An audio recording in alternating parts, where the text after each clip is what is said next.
Cierra la tele, abre un libro y sube una montaña, rompe la barrera de un cristal que ya no empaña. En esta España de fantoches y pirañas, piensa quién lleva los hilos, quién teje las telarañas. Cortinas de humo pa' que no te enteres que Aznar y Florentino están controlando la tele. Expanden bulos siempre utilizando a sus sicarios, sino porque en cada programa hay alguien de OP diario.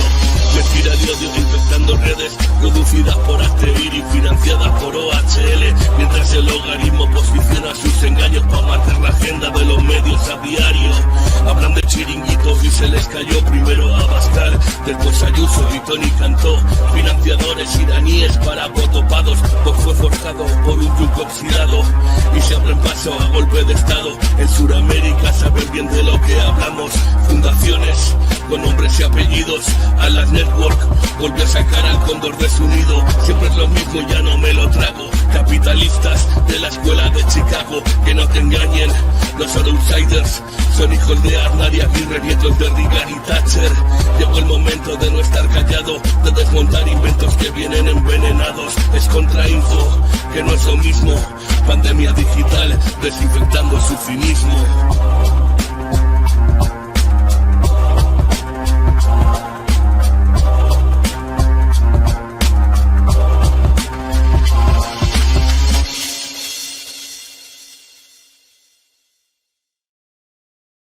¿Qué tal? ¿Cómo estáis? Bueno, espero que estupendamente.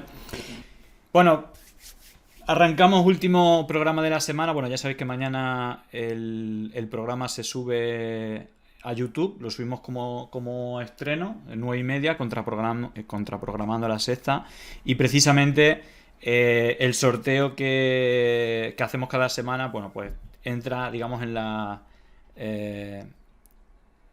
en el sorteo, pues todas las personas que usen el hashtag contraprograma la sexta para difundir el enlace de YouTube, ya sea tweet o retweet a alguien que lo use. Pero bueno, en fin, bueno, muchísimas cosas. Vamos a ver cómo las encajamos. En 15 minutos entran Chorche Tricas de Arainfo y Marina Lobo de Spanish Revolution. Así que tenemos un montón de temas, pero bueno, yo voy hay como últimas horas que luego voy a tratar de profundizar más y lo comentaré también seguramente con Marina y con Chorche, y que tiene, bueno, pues especial relevancia. Se lleva hablando mucho de ello, pero yo creo que tiene importancia. Aparte, bueno, a todas las personas, principalmente a las que estáis en Twitter, nos va a afectar, veremos de qué manera. Pero en todo caso, hay una noticia que ya se sabía, pero que ya, digamos, de manera clara está empezando a tener sus efectos. Bueno, estamos hablando de, bueno, la compra de Twitter por parte de Elon Musk, que creo que eran 44.000 millones de dólares la cifra, y que tiene componente más allá de decir, Elon Musk no es una persona normal, ya hemos hablado bastante de ello, y seguramente, bueno, luego también hablaremos profundamente luego, después de Marina y Chorche, me quedaré analizando un poco esto. Otra cosa que ha ocurrido. Bueno, a ver, ayer estuvimos hablando del gazapo de Feijóo, para el que no lo viera, yo creo que esto ya lo habéis visto. El gazapo de, bueno, pues yo creo que eso, como veis, está como mirando los apuntes, ¿no? Y llegó a, en vez de decir la obra 1984 de Orwell, pues puso aquella distopía escrita por Orwell allá por el año 84, cuando él pues murió en los años 40, si no me equivoco, así que ya lleva más de 40 años muerto. Pero fijaros, el gazapo. De hecho, podemos situar el nacimiento de la posverdad en aquella distopía escrita por Orwell allá por el año 84, que, como saben, describe un régimen totalitario con toda su crudeza. Bueno, sí, ahí preguntáis si sabía quién es Rosalía de Castro, parece que sí. De hecho, este es el otro gazapo que cometió en la televisión gallega, Es un poco lo estuvimos viendo ayer, ¿no? Lo de Kant de Albert Rivera. ¿Quién es tu favorito? Kant. ¿Qué obra? Bueno, no he leído nunca Kant. Bueno, aquí nos dijo que nunca lo leyó, pero no se sabía ninguna obra diciendo que era su autora favorita gallega. E xa para rematar, cal é a súa, xa que o sábado é o Día das Letras, cal é a súa obra predilecta en galego? A súa? Obra predilecta da literatura Bueno, pues, galega. evidentemente, as obras de Rosalía Castro son, digamos, o noso Quijote desde o punto de vista do noso idioma. Cal é a preferida? Poemas galegos pode ser. Poemas galegos. La cara que ponen, bueno, es Esa- Cantares galegos, creo que es la obra de, en este caso a la que se refería, pero bueno, tuvo ahí ese desliz. Bueno, simplemente como ayer estuvimos hablando de esto, bueno, dice Captain a la triste, ya os avisamos, ahora ya es tarde, en Galicia no aceptamos devoluciones. La verdad es que yo creo, ¿no?, que cuando ha dado el salto Feijóo a la política nacional, como que se le están viendo bastante las costuras. Pero fijaros, ya que hemos puesto el gazapo de Feijóo, vamos a poner el gazapo de Pedro Sánchez, que confundió en un par de ocasiones a Kenia con Senegal y fue corregido por el presidente Ruto y bueno, dijo, oh, perdón. Bueno, vamos a ver el momento. I think that Spain is also a potential ally on many fields, areas that we can work together with Senegal in order to face the common challenges that our societies are suffering. So many thanks. I'm very honored to be one of the first international leaders visiting you as president of Senegal. I'm really looking forward to working. Kenya. I'm really looking forward to working together with you and with your ministers. En fin, ¡viva Honduras! Pues bueno, básicamente es lo mismo. Bueno, y la última obra, bueno, ayer lo estuvimos viendo. Esto tiene su miga porque, bueno, se estaban como filtrando conversaciones de que entre el PP y el PSOE estaban haciendo acuerdos para, bueno, llevan haciendo acuerdos del Consejo del Poder Judicial hace ya años. De hecho, hubo ese intercambio, ¿no?, de te dejo control en Radio Televisión Española y hacemos un acuerdo, y luego pues así estaba Radio Televisión Española controlada por la derecha, mientras el pacto del Consejo del General del Poder Judicial nunca se llevó adelante. Se firmó con Casado y cuando llegó Feijóo dijo no, yo no sé nada de lo que ha firmado. Si no me hago cargo de lo que haya firmado Casado. Y de hecho, bueno, ahora parece que de vuelta se estaba negociando y, oh sorpresa, explota la negociación, que se había filtrado acuerdos. Bueno, se estaba hablando incluso de la cláusula contra Vicky Rosell para que no entrara en el Consejo del Poder General del Poder Judicial, y parece que con la excusa del tema de la sedición, ¿no? Bueno, fijaros, esto ya es un marco, ¿no? Es decir, esto ya parece que de aquí no se va a mover el Partido Popular. Feijóo retoma el PP del con Sánchez no horas antes de firmar el acuerdo del Consejo General del Poder Judicial y dice: el pacto estaba listo desde el martes y se cerraría este viernes, pero el líder popular dio por congeladas las negociaciones el jueves por la noche y asegura ahora que habrá acuerdos con este PP, pero con otro PSOE. Es decir, con Sánchez no. Bueno, pues más o menos por ahí van los tiros. Y lo que habla, bueno, el acuerdo para el GPJ estaba listo desde el martes, se iba a firmar, bueno, como ha reconocido Félix Bolaños en una entrevista a la cadena SER, pero a última hora Feijóo se aferró a la reforma del delito de sedición, una de las promesas de investidura de Pedro Sánchez, para volver al PP de las líneas rojas al gobierno. El líder popular dio congeladas las negociaciones este jueves por la noche y asegura ahora que habrá acuerdos con este PP, pero con otro PSOE. Es decir, hasta que no cambie el PSOE, la dirección del PSOE, o haya cambio de gobierno, bueno, digamos que no tiene otra lógica que es eso. Pero fijaros, porque precisamente nuestro amigo Chehigui ha publicado este vídeo de Pablo Iglesias hace 15 días, que dice: hace ya más de 15 días que dijo Pablo Iglesias lo que iba a pasar en el Consejo General del Poder Judicial, así que no vengan con cuentos chinos de que si el delito de sedición, que si la derecha más reaccionaria y si bla bla bla bla. Fijaros lo que decía Pablo Iglesias hace 15 días. Temo a los griegos incluso cuando vienen con regalos, decía Virgilio. Yo llevé esa negociación y para mí era uno de los temas cruciales de la legislatura cuando estaba en el gobierno. Yo he preguntado a los negociadores nuestros, ¿hay algo nuevo? Y me decían, no hay nada nuevo. Entonces, a partir de aquí, una de tres. ¿Tiene sentido que el Partido Popular, cuando ya tiene amortizado esta cuestión de la no renovación, pacte con el Partido Socialista y con Unidas Podemos una renovación del Consejo General del Poder Judicial con una correlación parlamentaria que les es desfavorable cuando ellos calculan que muy pronto van a tener el Consejo de Ministros con Vox? Eso es inverosímil. Y yo creo además que va a haber elecciones antes de mayo. Inverosímil que el Partido Popular diga, ¿para qué voy a pactar ahora una cosa que ya tengo amortizadísima si dentro de nada puedo tener mayoría para hacer lo que me dé la gana? A lo mejor una de las opciones es que el Partido Popular diga, lo pacto, pero lo pacto solamente con el Partido Socialista y no con Unidas Podemos. No creo que Bolaños esté mintiendo a Unidas Podemos en este momento y que vayan a hacer una negociación para repartirse los nombramientos solamente el PP con el Partido Socialista, porque el mismo argumento le seguiría valiendo al PP de no vamos a lograr imponer una ventaja numérica como teníamos en la mayoría de Rajoy.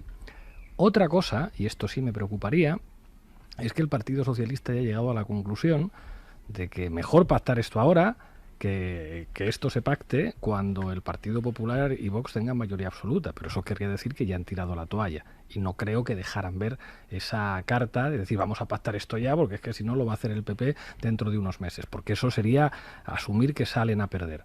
Yo tengo la impresión de que esto va a quedar en nada, porque no me creo que el Partido Popular vaya a aceptar que haya una negociación con el PSOE, con Unidas Podemos, que entren los consejeros que le toquen a Unidas Podemos y que pierdan una correlación, que fue la que tenían con el gobierno de Rajoy, que les daba ventaja, y que de repente vayan a perder esa ventaja ahora y que eso además se lo tengan que tragar en una legislatura que ellos dan por ganada. Fijaros este artículo de Público publicado hace 5 minutos y que va un poco en la línea de lo que estamos hablando, porque precisamente yo creo que lo que estáis diciendo por el chat, lo que Pablo Iglesias, que vamos, más que pitoniso, yo creo que como decíais por ahí, Mariaje Mami, Iglesias no da puntadas en hilo.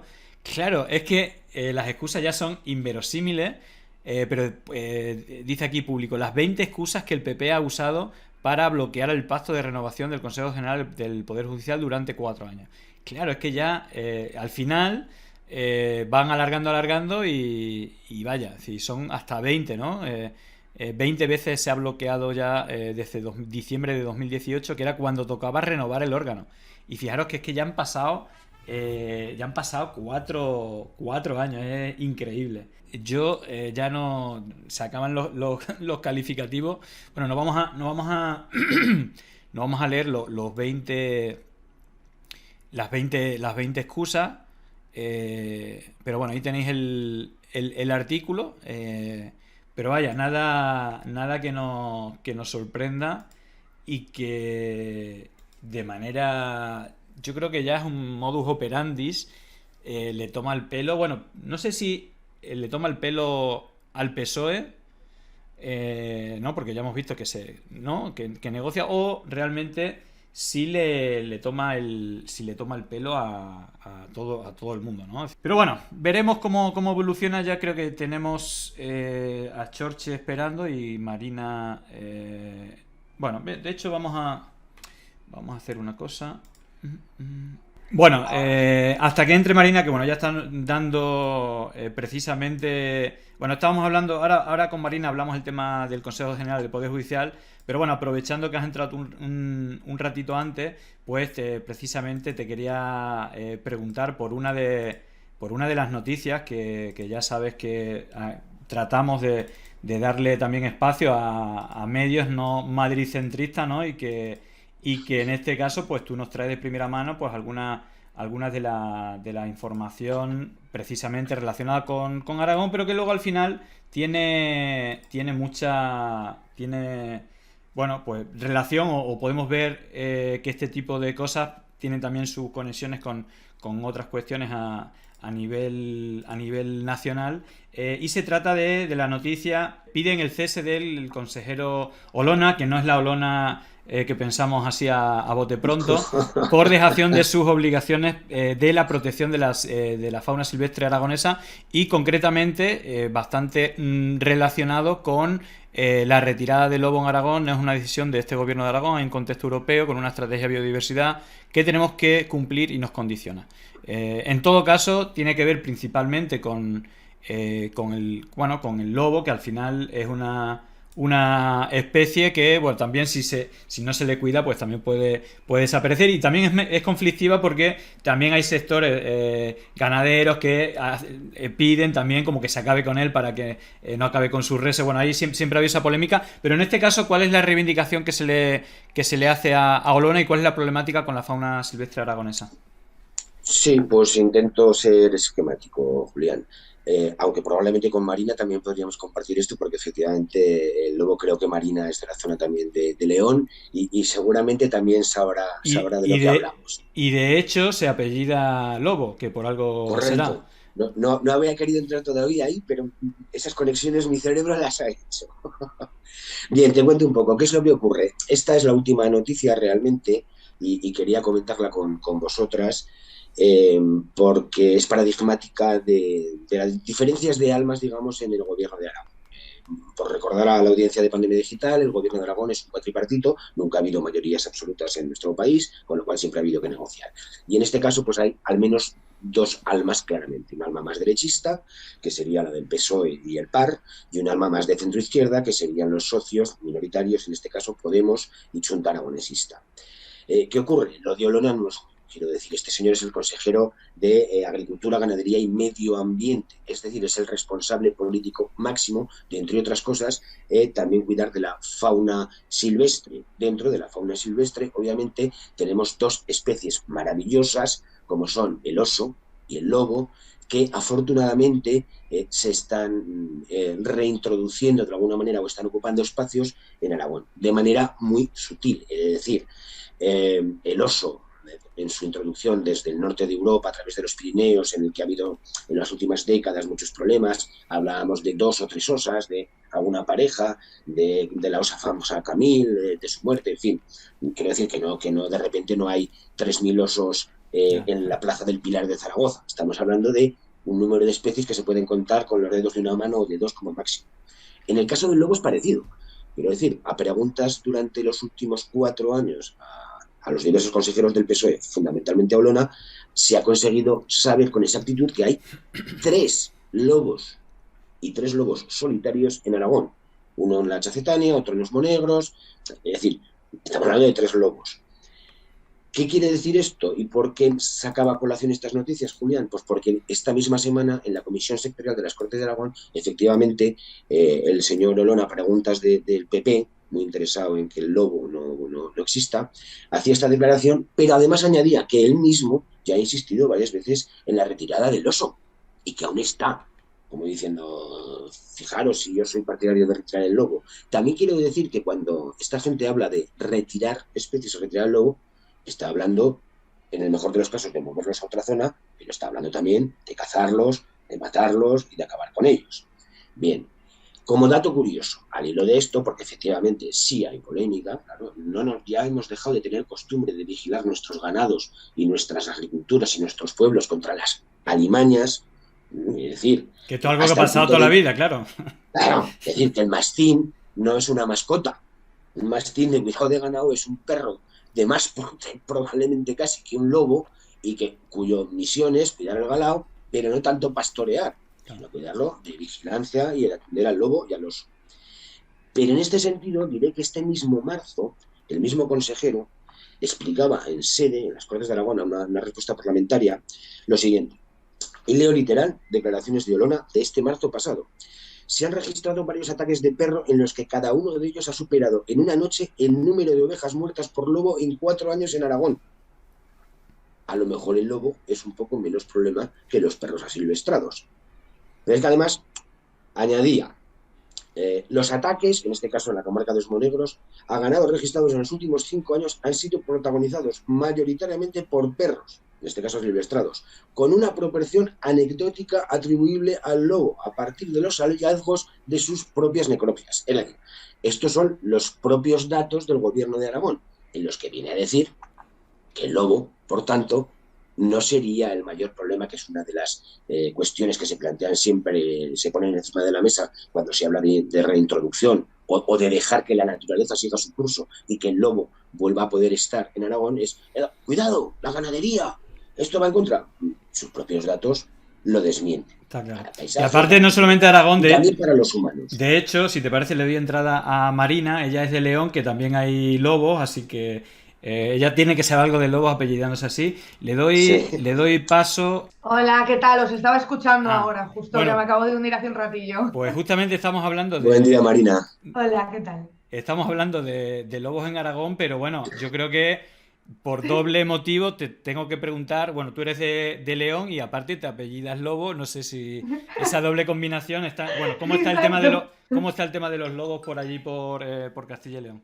Pues mira, justo os estaba escuchando y de hecho hace muy poco que Gallardo, que es que siempre en Castilla y León nos toca lo peor. O sea, ya Vox es lo peor, pero es que te toque Gallardo, o sea, ya es como lo peor dentro de lo peor. Y justo hace poco Gallardo ha dicho como que no se dé información falsa a Bruselas sobre los lobos, que el gobierno tiene que ponerse las pilas y escuchar a los ganaderos para abordar este problema. Es decir, volvemos otra vez a este ataque de no, lo que hay que hacer es matar a todos los lobos. Es como, oiga, no, y creo que estabais diciendo aquí, ya hay una directiva en este tema en la que se tiene que proteger al lobo, cumplámosla, y si es cierto que algunos ganaderos en alguna zona están teniendo problemas, pues veamos la manera de solucionarlo. Aquí al final es lo de siempre. Yo creo que buscan la solución más barata y más directa sin tener en cuenta el resto de directivas, porque realmente se podría hacer muchas cosas. Se podría hacer un censo de lobos, se podría hacer áreas protegidas, se podría hacer un montón de cosas, pero lo fácil que es cazar a los lobos, limpiar la zona, como dicen ellos, y ya está. Está claro. Exacto, sí, un poco retomándolo aquí, Marina, lo que venía a explicar de nuestro consejero de Medio Ambiente, Joaquín Olona, es ni siquiera el más derechista o más reaccionario, no, el más simplón, por decirlo de alguna manera, de ¿qué es lo fácil? Pegar tiros, lo que, entre comillas, se ha venido haciendo en los últimos 2 siglos, cazarlos hasta el exterminio. Exacto. Perdón, además de prohibido, es que es un sinsentido. Es que está fuera de todo sentido común. Lo que hay que hacer efectivamente es medidas que habíamos explicado antes y que tú has recordado ahora diciendo, no, las convivencias entre el ser humano y especies como el lobo o el oso son posibles, y además tenemos conocimientos y tenemos recursos también económicos, también desde Europa, para que esto pueda ser posible. Es más, no solo esto, sino que hay a futuro... Es más importante incluso la aparición de este tipo de especies, incluso para recursos económicos como el turismo de especies. Pues sí, para poder hacer avistamientos de osos y de lobos en la propia naturaleza. Eso es más rentable que no seguir subvencionando batidas, escopetazos y demás, ¿no? Sí, incluso para el propio ecosistema, porque al final lo que estamos viendo también es un mundo en el que cada vez desaparecen más especies. No contribuyamos nosotros a que sean más las especies que desaparecen. Bueno, si os parece, vamos al tema, porque es que son tantos, es decir, claro, hay un montón, pero si os parece, vamos con el tema. Yo creo que está suscitando, bueno, aparte de el tiempo que se lleva hablando de la negociación del Consejo del Poder Judicial, se lleva mucho tiempo hablando de esto. Primero, de ese acuerdo que hizo PP y PSOE, en el cual el PSOE le cedía parte de la dirección de Televisión Española a cambio de que se desbloqueara la situación, ¿no? Que desde el 2018 ya se tuvo que haber renovado.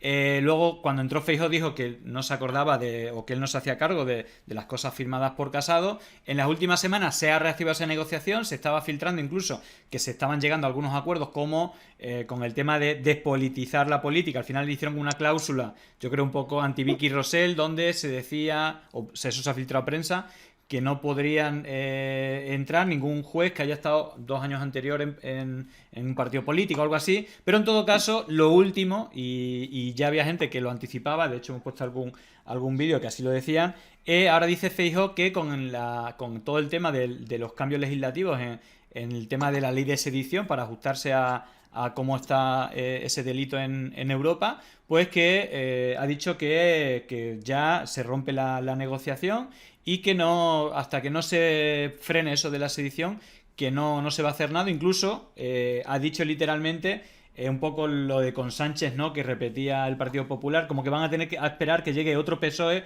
diferente para poder llegar pactos de Estado. Así que bueno, Marina, no sé si has estado siguiendo todo, que esto ya lleva mucho recorrido, Sí. pero ¿a qué te suena esta excusa que titulaba precisamente Público las 20 excusas del Partido Popular para renovar? Es decir, ya es la enésima excusa y al final pues sigue bloqueado después de 4 años, parece increíble, pero luego se llaman constitucionalistas, pero la Constitución pues en este caso no le hace mucho caso. Es que al final a mí me da mucha pena porque siempre veo como en este tema y en muchos otros a Unidas Podemos intentando afianzar ese gobierno de coalición, intentando afianzar relaciones con el PSOE y al PSOE queriendo afianzar relaciones con el PP. Y eso sale mal el 100% de las veces y es lo que ocurre siempre en todas las negociaciones, ¿no? Y en el Congreso General del Poder Judicial yo creo que estaba bastante claro que Feijóo quería hacer un acercamiento al Partido Socialista para luego a la mínima decir, ay, no se puede negociar con este Sánchez. Y de hecho, como decías, esto ha dado muchas vueltas. De hecho, ha habido por medio bastante acción mediática para echarle la culpa, por ejemplo, a Unidas Podemos de que no se llega a un acuerdo. Y ahora, por ejemplo, los titulares que hay le echan la culpa a Sánchez, porque ya sabemos todos que la caverna mediática suele virar bastante hacia la derecha. Entonces ahora los titulares van por Feijóo ve imposible el pacto con Sánchez después de que incumpla su palabra.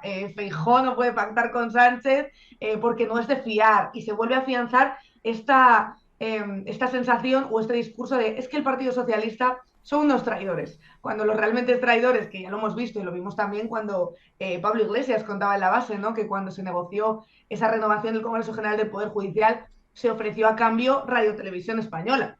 Y en el último momento lo que hizo el Partido Popular fue, bueno, ahora que yo tengo esto, ya no te voy a dar el Congreso General del Poder Judicial. Pues les han hecho otra vez exactamente lo mismo. O sea, a mí lo que me parece grave es que el Partido Socialista vuelva a caer en esto. Y luego que se hable del Partido Popular ahora como adalid de la despolitización de la justicia, cuando precisamente son los que han bloqueado la renovación del Congreso General del Poder Judicial durante los últimos 4 años y que de hecho si no llega a llegar Unidas Podemos no se habla de la despolitización de la justicia en este país en ningún momento, me parece la verdad que se ríen un poco en nuestra cara, ¿no? Con esta negociación. Y luego también me hace mucha gracia esto de no, es que Victoria Rosell no puede optar al Congreso General del Poder Judicial. Tengo muchas ganas de ver los candidatos que va a proponer el Partido Popular para ese Consejo General del Poder Judicial, porque yo estoy segura de que desligados de la política precisamente no van a estar. No, o los que hay, es decir, si hay algo que hemos escuchado estos años son esos audios, dice, Claro. hemos colado, ya controlamos la sala segunda por detrás, ya no sé qué, no sé Claro. cuánto, y bueno, algo pornográfico totalmente. Entonces, más allá del debate que hay ahora, el consenso o el acuerdo, la negociación, lo que me parece bastante hiriente cuando el Partido Popular o el PSOE dice que van a despolitizar la justicia cuando llevan politizándola y haciendo uso de ella de manera bastante pornográfica. Pero bueno, Chorche, ¿qué opinas de esto? Pues lo que opino es que los dos partidos pilares del régimen del 78, PSOE y PP, que en este caso lo mismo que me da lo mismo, no están por la labor de democratizar uno de los pilares democráticos de la separación de poderes. La justicia en el Reino de España no es una justicia democrática y sí, está absolutamente intervenida por los dos partidos del régimen, PSOE y PP. Esto pasa desde el 78 y continúa pasando ahora. Lo que ocurre es que ahora hay una pequeña tormenta porque el tamaño del escándalo es tal que, claro, ahora tienen hasta la obligación, desde otra vez ahora la Unión Europea, oiga, pongan ustedes orden en su casa. Esto no hay quien lo admita. Ya está en el cantazo ya de la falta de democracia dentro del sistema judicial español, que hasta la Unión Europea les está diciendo, pongan esto en orden. Yo creo que ahí es donde ha forzado el PSOE para decir, bueno, vamos a salir de este paso. Y efectivamente el PP ha buscado en la sedición la última de las 1000 excusas para no renovar este aparato de poder dentro del sistema judicial, porque no les interesa, efectivamente, si ahora tienen una mayoría conservadora, si ahora el órgano de gobierno del sistema judicial español es del PP, y lo digo así porque es la realidad. ¿Y esto qué significa? Bueno, pues luego significa que no nos podemos sorprender cuando hay sentencias por casos de corrupción, o que no llegan nunca, o que no hay sentencias, o que resulta que es que M. Rajoy no sabemos quién es, o que Ayuso no va a pasar nunca por unos juzgados. Claro, es que son los suyos. Y los que mandan en toda la carrera judicial también son los suyos. Entonces, ¿qué voy a renovar yo? Además, esto lo uno a que efectivamente en 6 meses hay nuevo ciclo electoral. Entonces, efectivamente, dices, pero si las encuestas parece ser que dicen que me va a ir mejor. Bueno, pues 6 meses más en la ilegalidad. Y además, yo personalmente quiero decir 2 cositas más. Uno, a esto, que a mí me parece que la derecha real, es decir, la que no se presenta a las elecciones, pero la que tiene el poder, esta que decimos la derecha económica y mediática, ya dio por amortizado a Ciudadanos y está empezando a dar por amortizado a Vox. Es decir, volvemos a los buenos tiempos, al bipartidismo, al PP y al PSOE. Entonces, yo creo que estas últimas 24 o 36 horas hubo no pocos toques al señor Alberto Núñez Feijóo a decirle, ¿dónde vas, niño? Si quieres ser presidente, harás lo que te digamos, y eso pasa por no negociar nada más con el PSOE. Sánchez, vete ya, y a partir de aquí toda la retaíla esta comunicativa que les funciona, pero yo creo que esto es importante. Y ya, como dato anecdótico, permitidme que os lea la definición de la última excusa. La excusa se va a suavizar el delito de sedición, este delito medieval absolutamente absurdo. Pero es que el delito dice, este delito, el de sedición, consiste en el alzamiento público y tumultuario lo podríamos dejar, destinado a impedir la aplicación de las leyes o el legítimo ejercicio de sus funciones a cualquier autoridad, corporación, oficial o funcionario público, por medio de cauces alejados de vías legales o de las resoluciones judiciales o administrativas. Es decir, con la excusa de la negociación del delito de sedición, desde mi punto de vista, lo que está haciendo ahora el PP es un delito de sedición. Es impedir por vías no legales la aplicación de las leyes o el legítimo ejercicio de las funciones del Consejo General del Poder Judicial. Ya sé que esto parece marciano, pero es que en el fondo lo es. O sea, los sediciosos en este momento son Alberto Núñez Feijóo y el Partido Popular, que se niega al mandato constitucional de reformar y renovar el Consejo General del Poder Judicial.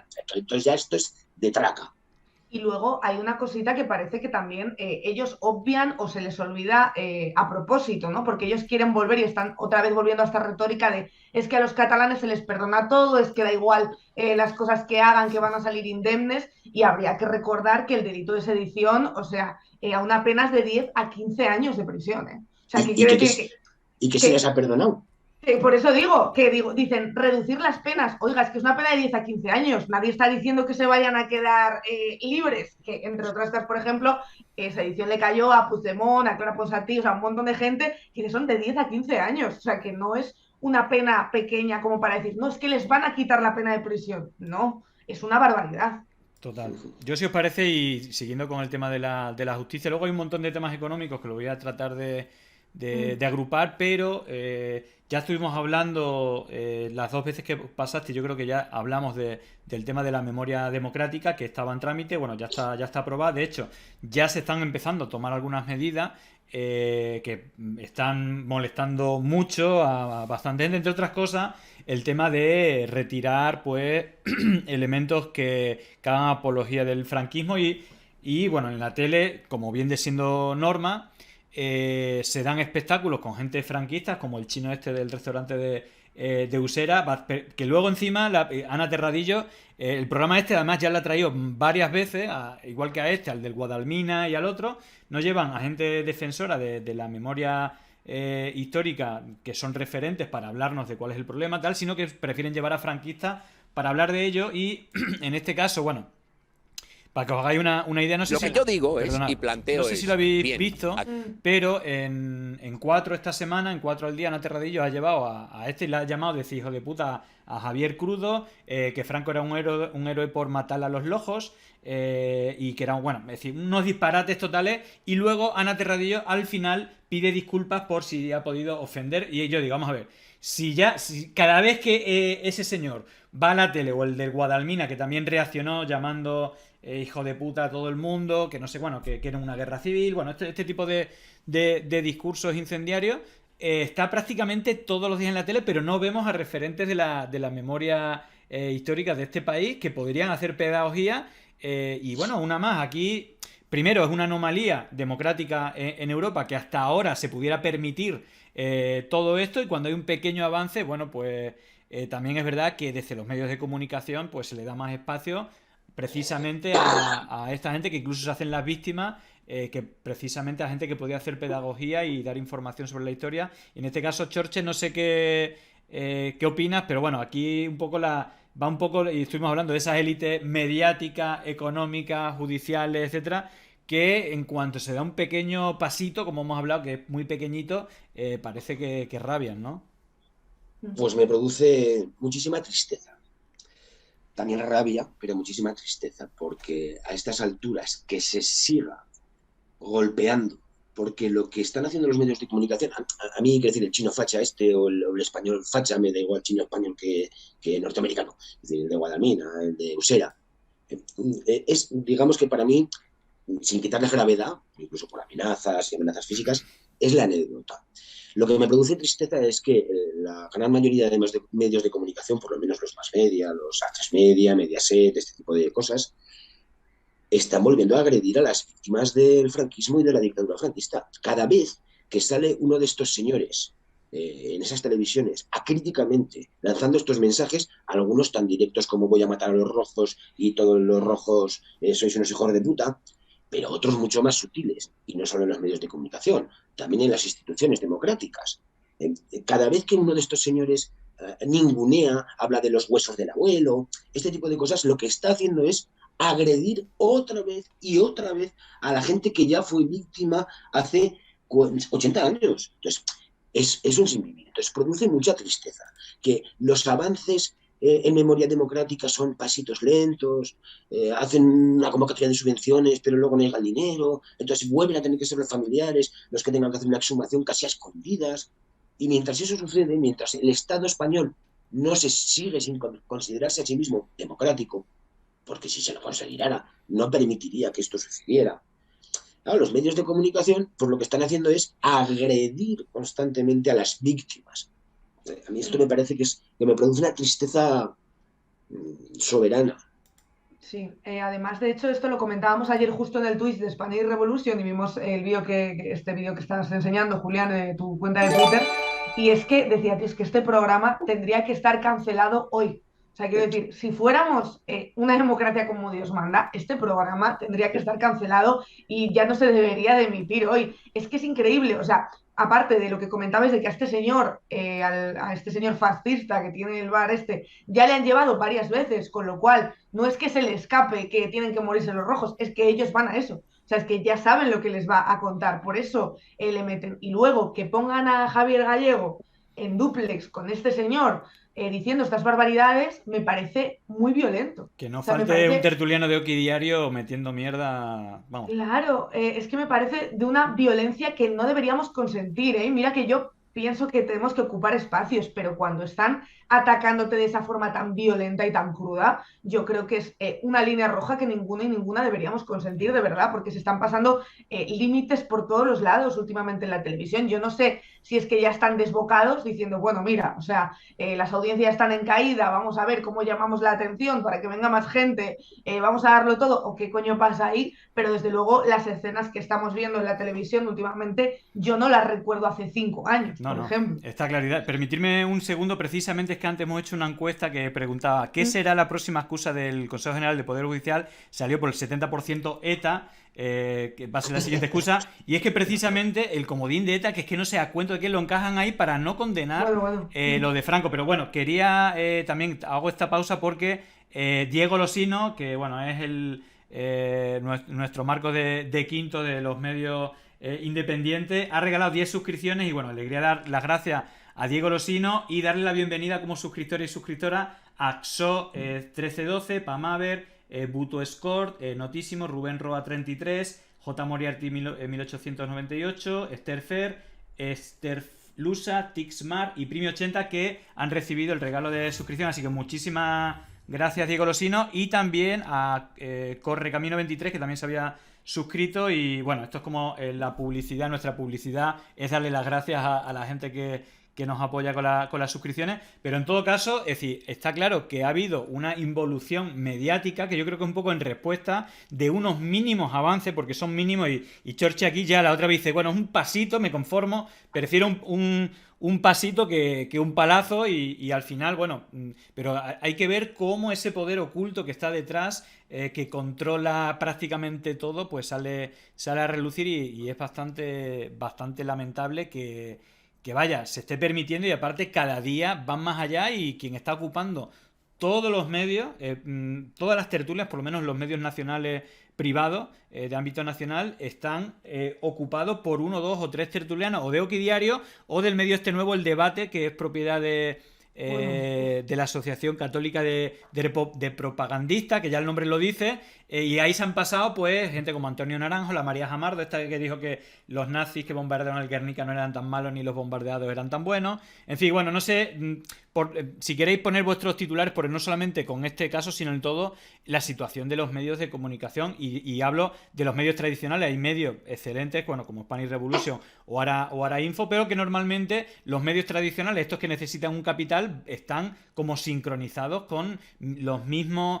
Por ejemplo, el duopolio televisivo. Se supone que tienen que hacerse la competencia. ¿Cómo te explicas que los dos contraten a María Jamardo, a Carlos Cuesta o a los mismos personajes para decir las mismas tonterías, las mismas burradas, mentiras y mensajes de odio como el que hemos escuchado? No sé si quiere hacer una pequeña reflexión para ir ya con el bloque económico, pero es lamentable, ¿no? Esta situación. Bueno, pues mira, Julián, lo uno un poco antes al resurgimiento y renacimiento como la del Fénix del bipartidismo, que es el objeto deseado en lo político de la gente que manda, de la gente que no conocemos, de la gente que no se presenta a las elecciones en el Estado español. Bueno, pues con los medios de comunicación les sucede algo parecido. Les aterra la diversidad, les aterra la pluralidad. Y entonces, efectivamente, hablamos ahora de duopolio mediático. Entonces, yo creo que debe ser un problema también de capacidad. Hasta 2 unidades controlamos.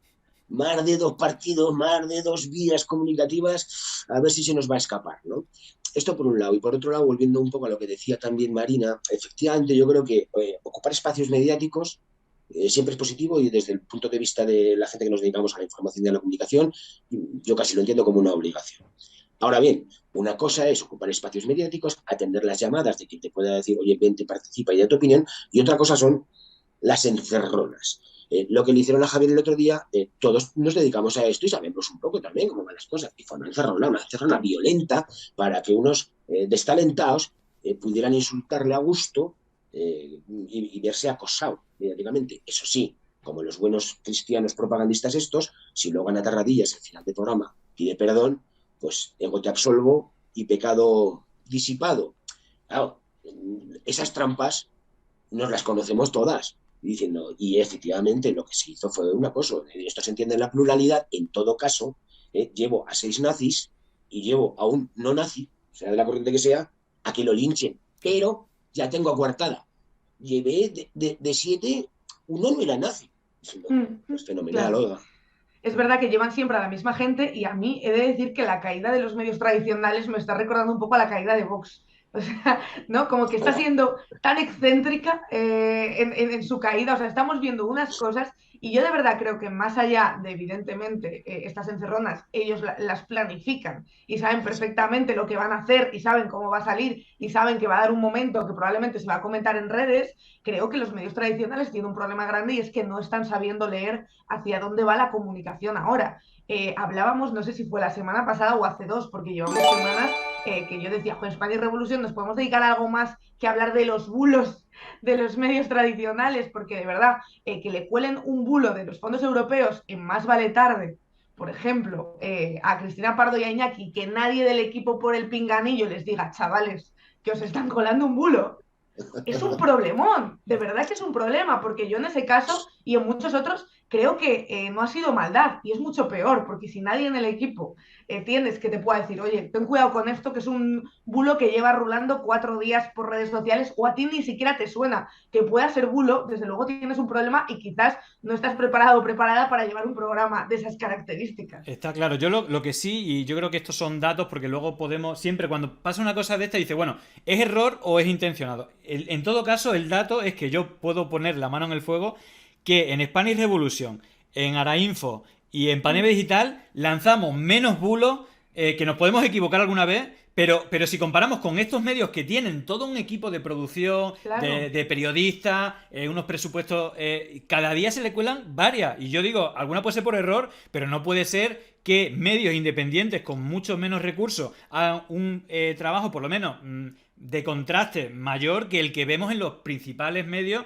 y cuando digo principales me refiero en audiencias y en capital, que es una cosa diaria y sobre todo creo que no veíamos hace unos años. Entonces no sé si es la dinámica del contexto en el que vivimos o que realmente están metiendo ahí no profesionales del periodismo sino profesionales de la mentira, que esta es mi hipótesis, y en la que como que estaba comentando Chorche, aunque no sea 7-1, aunque sean 2-2, porque normalmente tratan de hacer equilibrio, aunque antes te metían a Antonio Miguel Carmona haciéndolo pasar por izquierda, pero te colocan a 2 de Oquidiario y a lo mejor un buen periodista que dice la verdad, pero claro, 2 que dicen la mentira, 1 que dice la verdad, y al final es como elige tu propia aventura como espectador. Claro. ¿Qué quieres elegir? ¿Esto o lo otro? Y al final tiene que ver mucho el sesgo de confirmación de si va con mis prejuicios o no va con mis prejuicios, más que si va sobre la verdad o la mentira, que es un poco de lo que hablamos de la posverdad. Pero bueno, en definitiva es un elemento a analizar. Y si os parece pasamos al bloque económico, porque hay un montón de noticias.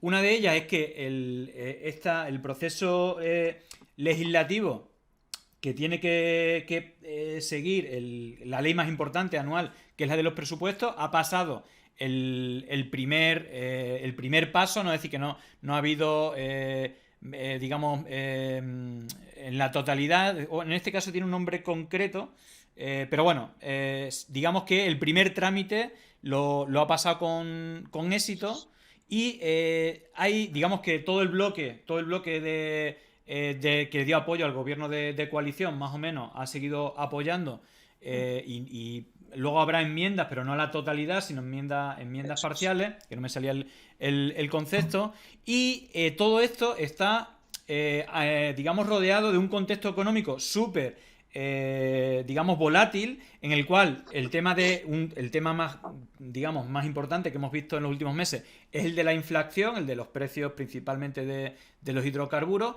pero que, digamos, está entrando, digamos, a la normalidad. De hecho, la noticia que salía hoy es que bajaba al 7%, del 10% hemos bajado al 7% en cuanto a la inflación. Luego tenemos los datos del paro, que si bien son 60.000 desempleados más, y esto sí que es como una...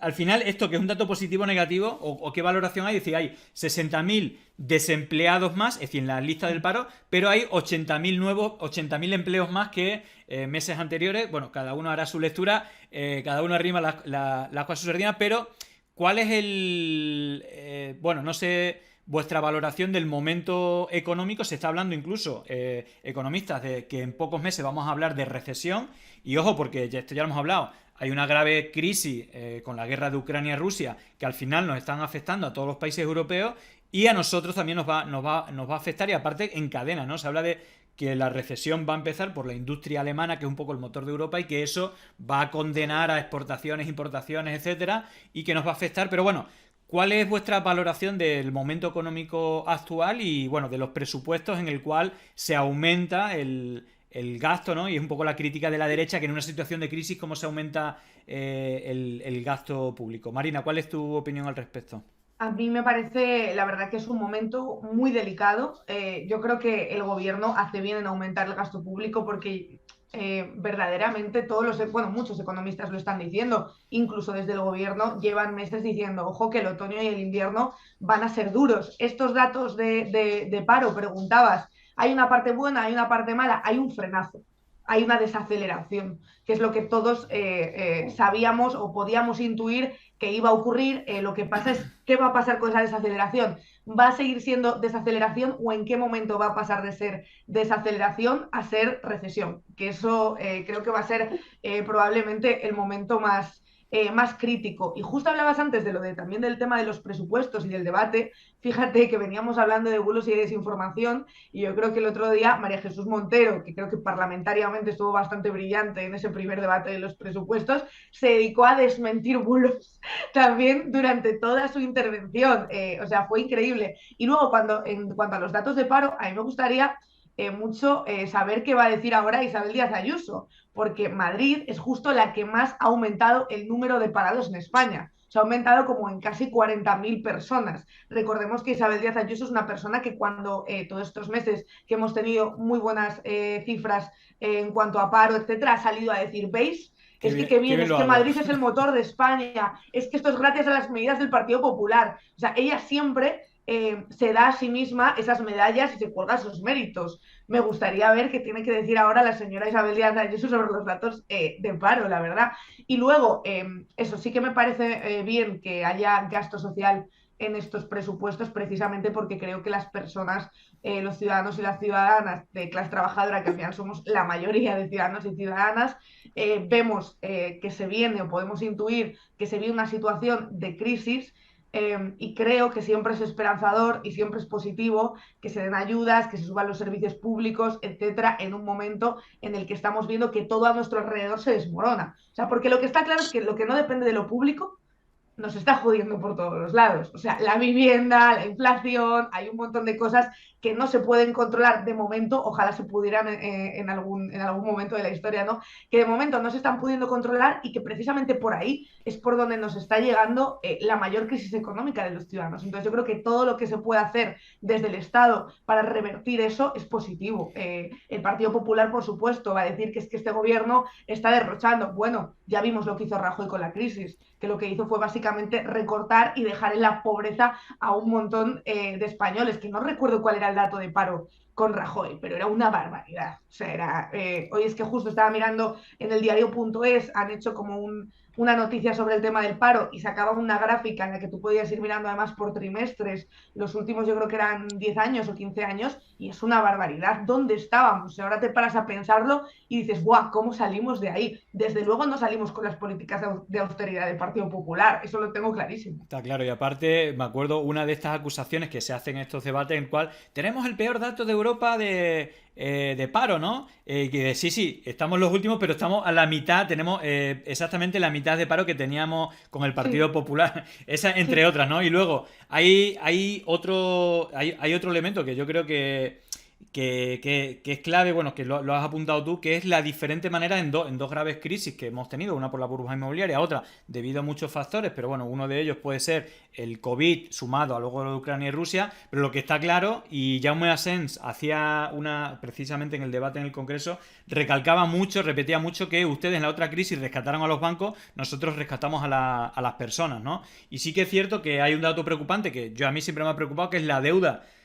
Al final tú tienes una deuda que aparte te la cobran a ciertos intereses y ha ido creciendo, pero es verdad que era uno de los argumentos que Cuca Gamarra creo que hacía, ¿no? El tema del gasto, que tenemos una deuda, y es cierto que durante el COVID aumentó la deuda, pero es cierto que ahora mismo con la bonanza también fiscal se está empezando a reducir, pero en todo caso, Chorche, más allá de esta diatriba usando la mentira, ¿cuál es tu análisis de la situación económica?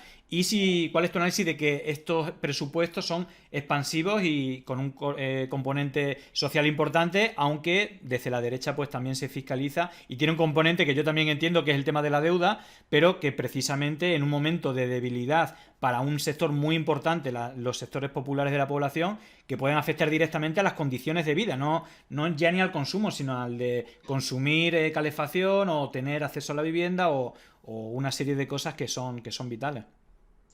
Por respecto a los presupuestos, que son presupuestos de continuidad legislativa, es decir, pocas sorpresas. Efectivamente, el bloque que apoya a la legislatura ha aprobado el primer trámite, que es el de evitar las enmiendas a la totalidad, y ahora pasa otra vez por tercer ciclo a la parte más divertida, entre comillas, que es saber qué enmiendas parciales se llegan a acuerdos para que se mantenga el voto del bloque y salgan adelante definitivamente. Entonces, habrá que empezar ahora las negociaciones con Euskal Herria Bildu, con Teruel Existe, con Esquerra Republicana y con, digamos, los socios de ese bloque que mantiene la legislatura para matizar este bloque general de presupuestos y ver cómo finalmente quedan configurados. Esto en primer lugar. En segundo lugar, efectivamente, con la pseudo-socialdemocracia en el gobierno, las crisis se gestionan de distinta manera y esta, afortunadamente para las clases trabajadoras, no está siendo gestionada como en el 2008 con el PP, en el que lo único que se hizo fue ayudar a los bancos, que aún nos deben 60.000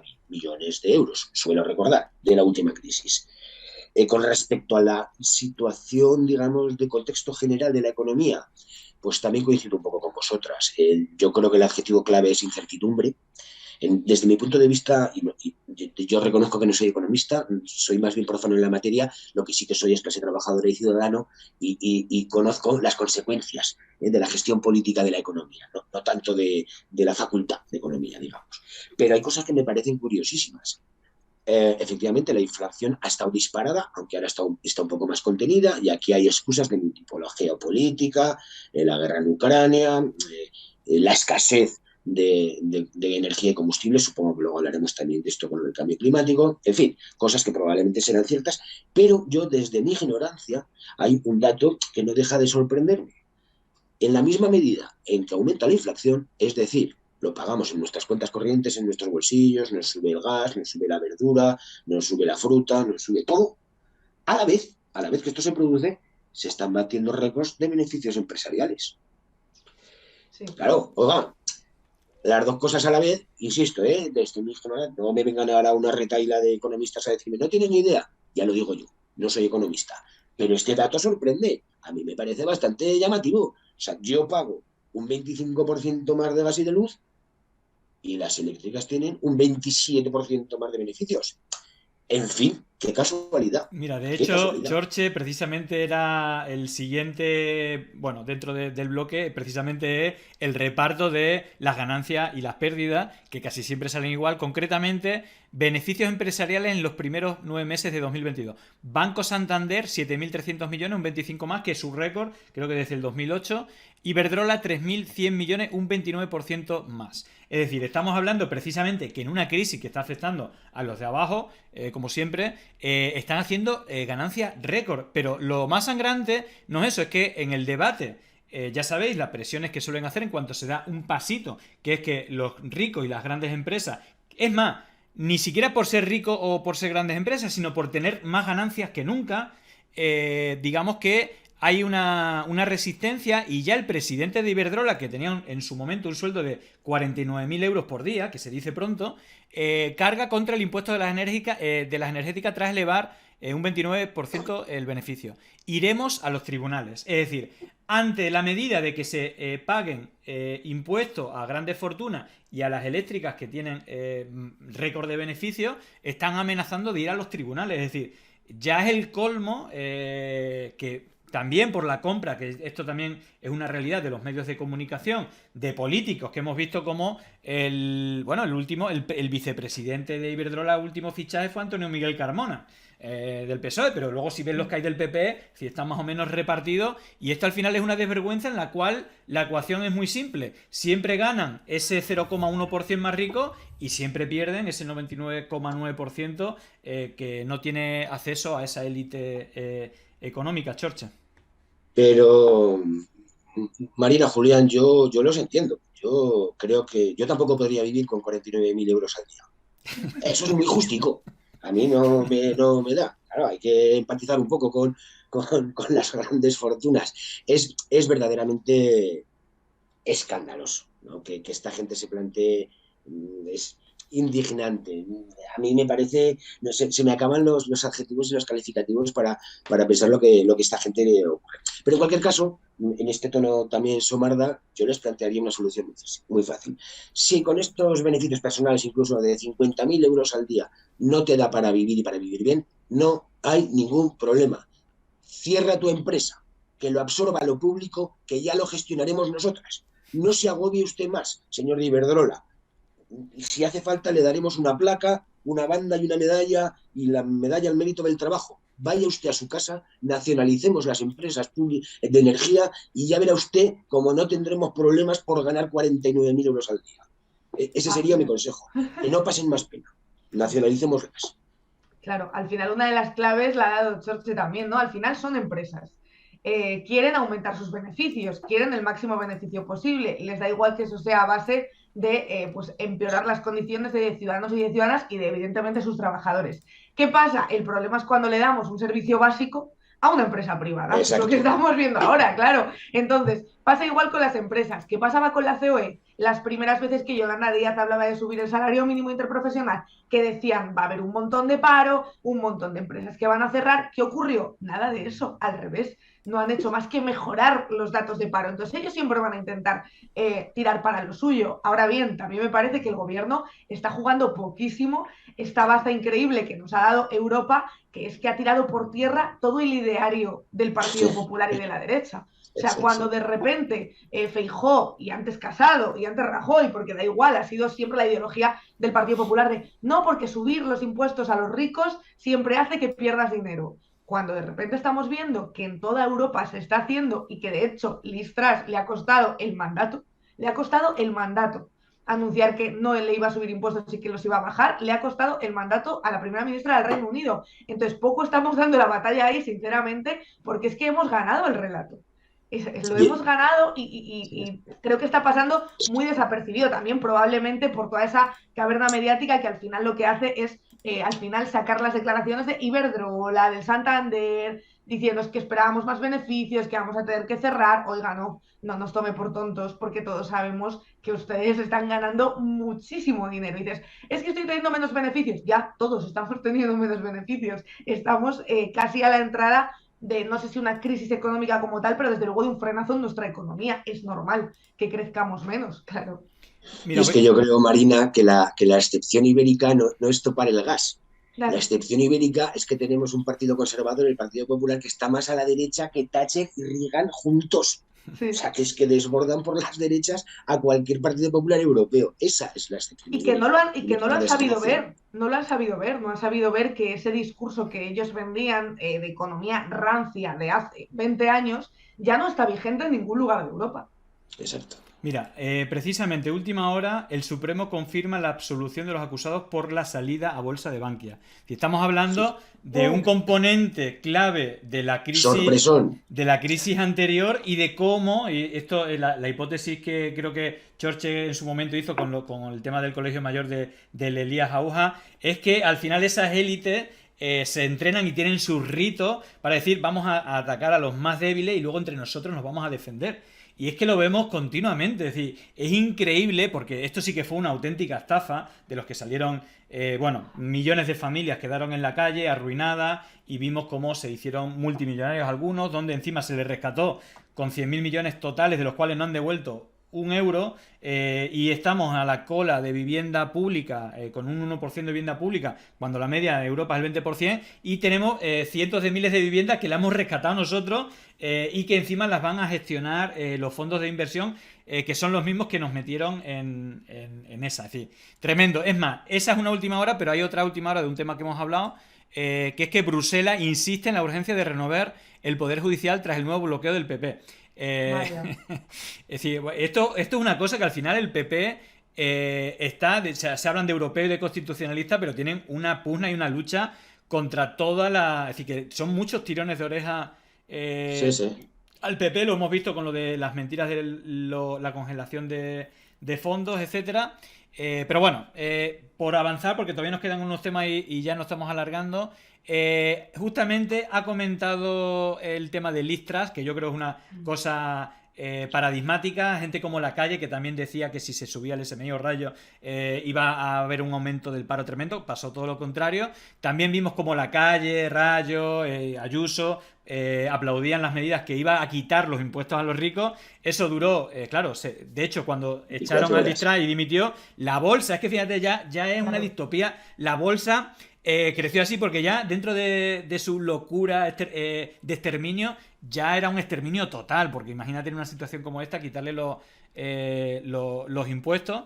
Pero antes de nada voy a poner un vídeo que yo creo que es bastante llamativo. Vamos a bloque internacional con dos temas principales: la conformación del gobierno en Italia de extrema derecha y precisamente esta sustitución, que creo que no es que sea mucho mejor. Ahora vamos a ver el perfil de este señor, pero antes le quería dar las gracias a Ruri Luis por la suscripción con Prime, Primi 80 y Codonaire, que ya son 10 meses. Bueno, muchísimas gracias. Y vamos a ver el personaje, que es muy, muy curioso lo que dice en un vídeo. Él es de una familia, aunque tiene un origen, creo, si no me equivoco, hindú, pero de una familia muy rica, ¿vale? Y que, fijaros lo que decía hace unos años. I have friends who are aristocrats, I have friends who are upper class, I have friends who are, working class, but not working class, but I mix and match, and then I go to see. I have friends who are aristocrats. I have friends. Y tengo amigos aristócratas, tengo amigos ricos, tengo amigos trabajadores. Bueno, perdón, amigos trabajadores no tengo. Es decir, vean la división de. Porque más allá del origen que tenga, es alguien que está en una élite de esa que estábamos hablando y que al final él perdió las primarias precisamente. Y aparte una persona bastante excéntrica, es decir, no vamos a entrar en la vida personal de él, pero sí esto de no tengo amigos trabajadores o no tengo amigos de esa plebe, ¿no? De ese 99%, y al final, bueno, pues no sé qué opinión tenéis de este cambio. Marina, ¿tú qué opinas? Me hace gracia, en plan, de los creadores de cómo voy a ser machista si tengo una hermana, ¿no? Llega, tengo amigos de clase trabajadora, es que me parece increíble, te lo juro. No había visto ese vídeo. Este señor, a mí me llama siempre mucho la atención y me preocupa cuando alguien que he leído que la fortuna, que principalmente creo que es de la mujer de Rishi Sunak y de la familia de la mujer, pero tiene una fortuna de 840 millones. O sea, si una persona que tiene 840 millones quiere trabajar, me preocupa. O sea, quiero decir, me recuerda muchísimo a Berlusconi y a Trump, sinceramente. Estas figuras que son multimillonarios y que lo que buscan en la política no es otra cosa que poder. Claro. Que ya lo tienen con la cantidad ingente de dinero que tienen, pero quieren más, quieren influir más políticamente todavía. Eso la verdad es que tengo que decir que me preocupa bastante este señor, y veremos lo que dura, porque también, como estás diciendo, evidentemente no nos vamos a meter en su vida personal, pero desde luego le están sacando unos vídeos por redes sociales que yo recuerdo aquella política de dónde era, que le sacaron un vídeo de fiesta y vamos, se lió gordísima. ¿Dónde era? ¿Finlandia o...? No recuerdo, es un país nórdico, no recuerdo. ¿Os acordáis que sacaron un vídeo de ella de fiesta, una fiesta en su casa, y se lió gordísima? Sin embargo, a este señor le están sacando unos vídeos en festivales, etcétera, liándola muy gorda y no está pasando nada. Nadie está diciendo, oiga, pues igual este señor quizás no era el más indicado. Desde luego, Reino Unido sí que tiene, o sea, así como España evidentemente también afronta una crisis por delante, pero el Reino Unido ahora mismo, de lo que era hace un año, ahora ha decaído muchísimo. O sea, tiene una crisis social, una crisis económica y una crisis política tan profunda y territorial. Que veremos cómo puede salir de ahí. Y este señor, aparte de, evidentemente, tener muchísimo dinero, ha trabajado siempre para fondos de inversión y bancos, que a mí no deja de llamarme la atención, que al final es otra de las patas, digamos, de poder que pueden tener las entidades financieras dentro de los gobiernos que sabemos que existen. Entonces yo no sé cómo acabará esto. Yo lo que sé es que cada vez que entra un multimillonario a un gobierno, a presidir además un gobierno de un país, no suele salir muy bien. Hay un punto del BBC que no lo he puesto, de una noticia que habla quién es esta persona, y literalmente dice: los asuntos fiscales de su esposa y heredera millonaria Akshata Murthy fueron puestos en el centro de la atención cuando se reveló que no pagaba impuestos en el Reino Unido sobre sus ganancias en el extranjero. Oh, qué casualidad. Otra cosa que esta gente tiene en común, que todos van de patriota y todo eso, pero que no hay uno que pague impuestos en el país. Es increíble. No falla eso. Dos cositas diré. Una, al hilo de esto último. El mayor paraíso fiscal ni siquiera son las Caimán, no, es la City de Londres. Ahí es donde se siguen reuniendo en los últimos siglos los mayores piratas y piratas económicos de la historia de la humanidad. Y ahí es donde se ha criado este señor. Y ese es su colegio mayor, la City de Londres. Sí. Y por otro lado, no me puede la somardería aragonesa. A mí lo que me suscita todo esto es un terror. Están las cosas muy mal en los conservadores en general. Yo no optaría, no aplicaría, que dirían los anglosajones, no presentaría mi currículum para el líder conservador en España o en Inglaterra. Porque Boris Johnson, Liz Truss, Pablo Casado, les duran, en cuanto a tuercen el morro, les duran 24 horas, se los pulen, hacen, eso sí, unas primarias de 6 meses, contrastan programas, consultan a la ciudadanía, a sus militantes. Eso que lo hagan los rojos. Estos en 24 horas cambian el líder, oye, y a funcionar, que son 2 días. Porque a este señor, por cierto, es que ha perdido las primarias. Es que no la ha votado ningún británico. Es que no la ha votado nadie. Sé que es el sistema parlamentario británico, pero su legitimidad democrática es un poco menor que su fortuna. Sí. Luego me hace gracia que apelen a la clase trabajadora, que es algo que también Feijóo, cuando precisamente su mujer es la directora de Zara Home. O Eso es una de las directivas más importantes de Inditex. Es como, ¿cómo puedes tener el cuajo de apelar a la clase trabajadora y de decir que no hay que subirle los impuestos a los ricos, si es que al final, claro, estás ahí? O sea, al final estás dentro de esos ricos.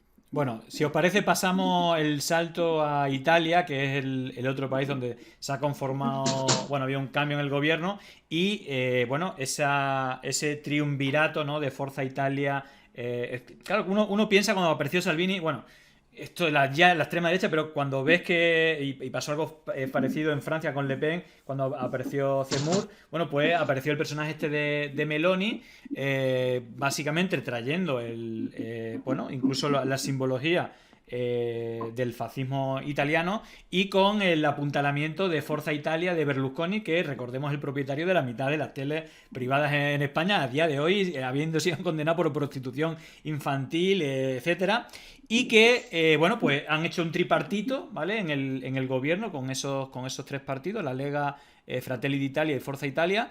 Que no sé cuál es más de derecha, porque aquí es una cuestión de tonalidades, porque luego todos van en la misma dirección. Y a mí me llama la atención esta noticia que voy a compartir aquí, porque una de sus primeras medidas es elevar a 10.000 euros los pagos en efectivos, que antes era de 1.000 euros o de 2.000 euros, si no me equivoco, y que en Italia precisamente era de 2.000. Se le asocia, o esta medida era precisamente para impulsar la lucha contra la evasión fiscal y dificultar la circulación del dinero negro, que ya sabéis, en Italia con la mafia y todo esto es algo bastante frecuente. Y lo primero que han hecho es, venga, vamos a quitar esto y que se pueda pagar billetes de 500 euros metálicos hasta 10.000 euros, y que al final las transacciones que son en metálico son más difíciles de rastrear. Pero bueno, no sé qué opinión tiene Chorche de esta medida, si puede. A mí lo primero que se me ha ocurrido es eso, a lo mejor me estoy equivocando y es una medida económica de primera orden para no sé qué, pero en todo caso, ¿qué te parece esto, que ya es un tripartito de 3 partidos de ultraderecha que ya está gobernando un país de Europa y cercano a nosotros? Pues me parecen varias cosas. Una, que los italianos lo han tenido siempre un poco más difícil que en el Estado español, que en el Reino de España. Quiero decir, siempre han tenido ventapartitos incluso en los gobiernos, aunque se parecen más en este caso a la realidad aragonesa. Esto que decía, aquí nunca ha habido mayorías absolutas, ha habido que pactar, ha habido a veces combinaciones raras. Pero claro, lo que parece es que cada vez les va peor. Una cosa es que tenga que estar 5 estrellas y ahora efectivamente es un pacto, pero no sabemos cuál de ellos es más fascista, y en este caso todavía el término más apropiado está geográficamente. Y da un poco de terror, porque claro, si esto es lo que está pasando por Europa también, pero no solo en Italia, ya empieza a pasar en Austria, está pasando en algunos países nórdicos, la situación y el panorama da un poco de susto. Y en concreto, con esta medida de los pagos en efectivo, pues yo soy un poco bipolar, porque entiendo lo que dices y me parece que seguramente irán por ahí los tiros, desgraciadamente, pero por otra parte yo personalmente tengo una opinión con esto de que limitar los pagos en efectivo, pues quizás os sorprenda un poco más, pero es que no termino de entender. Yo me planteo algunas cuestiones y algunas preguntas. Si las monedas y billetes de euros son monedas de curso legal, no entiendo por qué tienen que dejar de tener validez a partir de un importe. No llego a entenderlo, pero añado más cosas. A mí me parece bien y entiendo que efectivamente, buscando la trazabilidad fácil y a golpe de clic de transacciones electrónicas o bancarias, es más fácil controlar el fraude, etcétera, etcétera, etcétera. Fenomenal, perfecto. Pero añado 2 datos más. Si esto fuera así, en el Estado español se estarían recaudando otros, no sé si dicen todos los años, el Colegio de Técnicos Superior de Hacienda cifra el fraude en no sé cuántos millones de euros. Si fuera tan sencillo el quitar los billetes, las monedas de curso legal y hacerlo todo vía transferencia electrónica, no habría fraude. Luego estaríamos recaudando ese dinero que seguimos sin recaudar. Luego, por esa razón, no termino de entenderlo. Y añado otro dato más. Fenomenal. Si al final va a ser obligatorio legalmente que todas las transacciones económicas tengan un registro electrónico, es decir, o sea, vía tu cuenta online, vía tu móvil y Bizum, etcétera. Es decir, no va a haber físicamente ese soporte para el intercambio de la economía, billetes, monedas. Yo lo que planteo y pregunto es lo siguiente. Se me ha perdido el número del artículo de la Constitución española del Estatuto de Aragón en el que dice que cada ciudadano aragonés, en nuestro caso, o español, obligatoriamente debe tener abierta una cuenta corriente. Yo no encuentro ese artículo. No lo encuentro. No lo encuentro. Pero fíjate Porque esto... para cobrar mi pensión, para cobrar mi nómina, para cobrar mi prestación por desempleo, obligatoriamente tengo que tener abierta una cuenta corriente.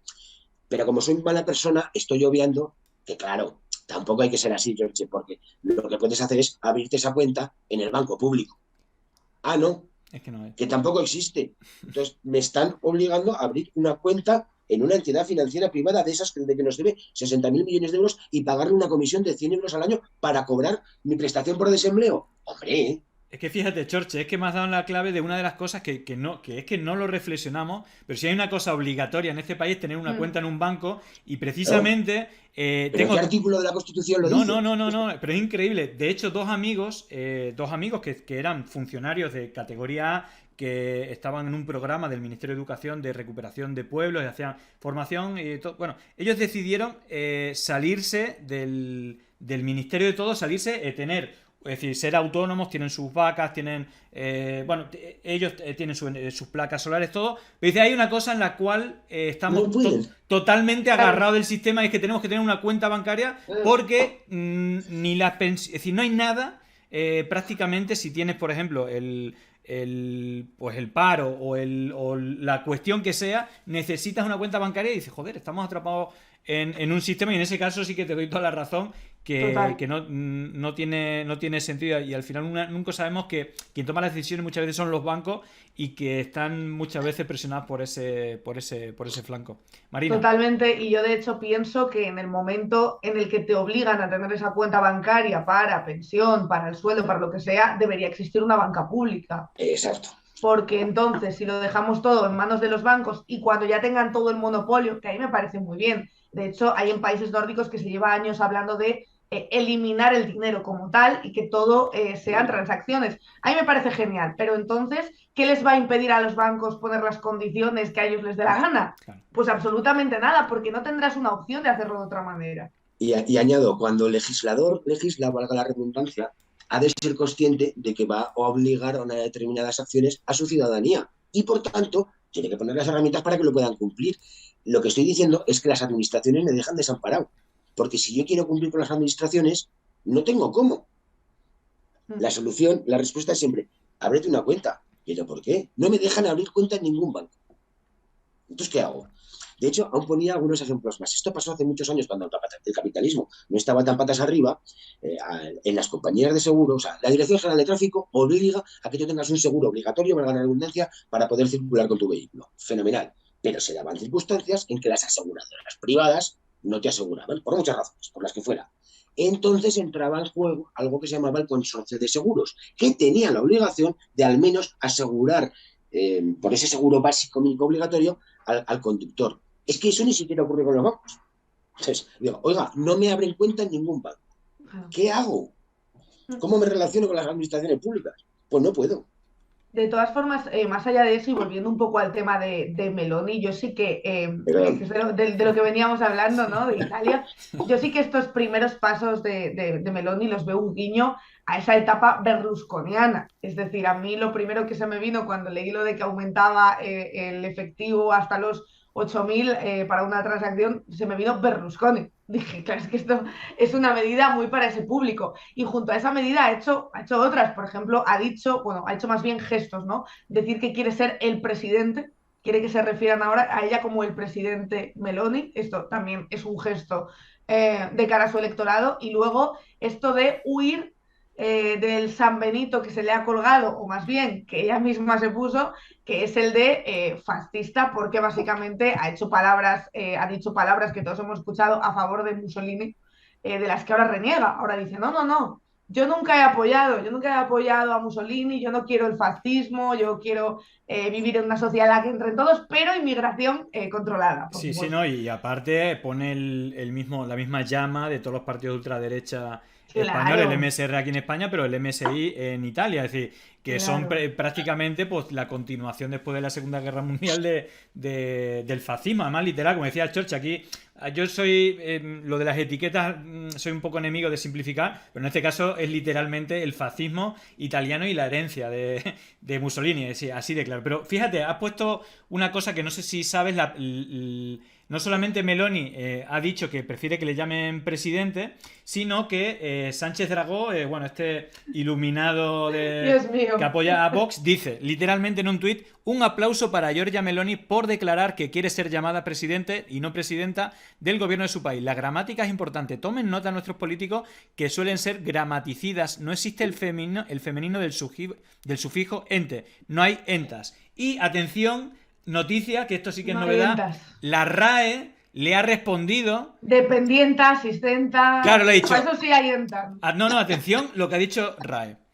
RAE Consultas. En referencia a una mujer, la opción más adecuada hoy es presidenta. Femenino documentado en español desde el siglo XV y presente en el diccionario académico desde 1803. Es decir, esto lo ha dicho la RAE a Sánchez Dragó, que le ha metido un zasca de estos épicos, que yo creo que no se lo esperaba, porque muchas veces son defensores, ¿no?, de la RAE, de que la RAE dice esto y tal, pero en este caso la RAE lo ha reventado, bueno, bastante anecdótico, pero vaya, desde Yo lo 1803. conocía, pero sí, eso sí que es un zasca mundial. Sabéis que hay una cosa muy curiosa que pasó bastante desapercibida. Yo en redes no recuerdo haberlo visto, pero uno de los primeros actos que hizo Macarena Olona en la campaña en Andalucía, de repente cuando llegó empezaron presidenta, y entonces un grupo empezó presidente, y entonces hubo un momento ahí de presidente, presidenta, Sí, que decimos que fue maravilloso. Claro, Fue increíble. La incoherencia Claro. de la ultraderecha. Bueno, si os parece, justamente comentaba algo del cambio climático. Hay algo polémico estos días, aunque no sea lo más importante de lo que quiera hablar. Es decir, lo que creo que estamos todos de acuerdo, digo, en este momento puntual, es que estamos casi en noviembre, es decir, estamos a 28 de octubre. Ayer precisamente lo estábamos hablando en el chat.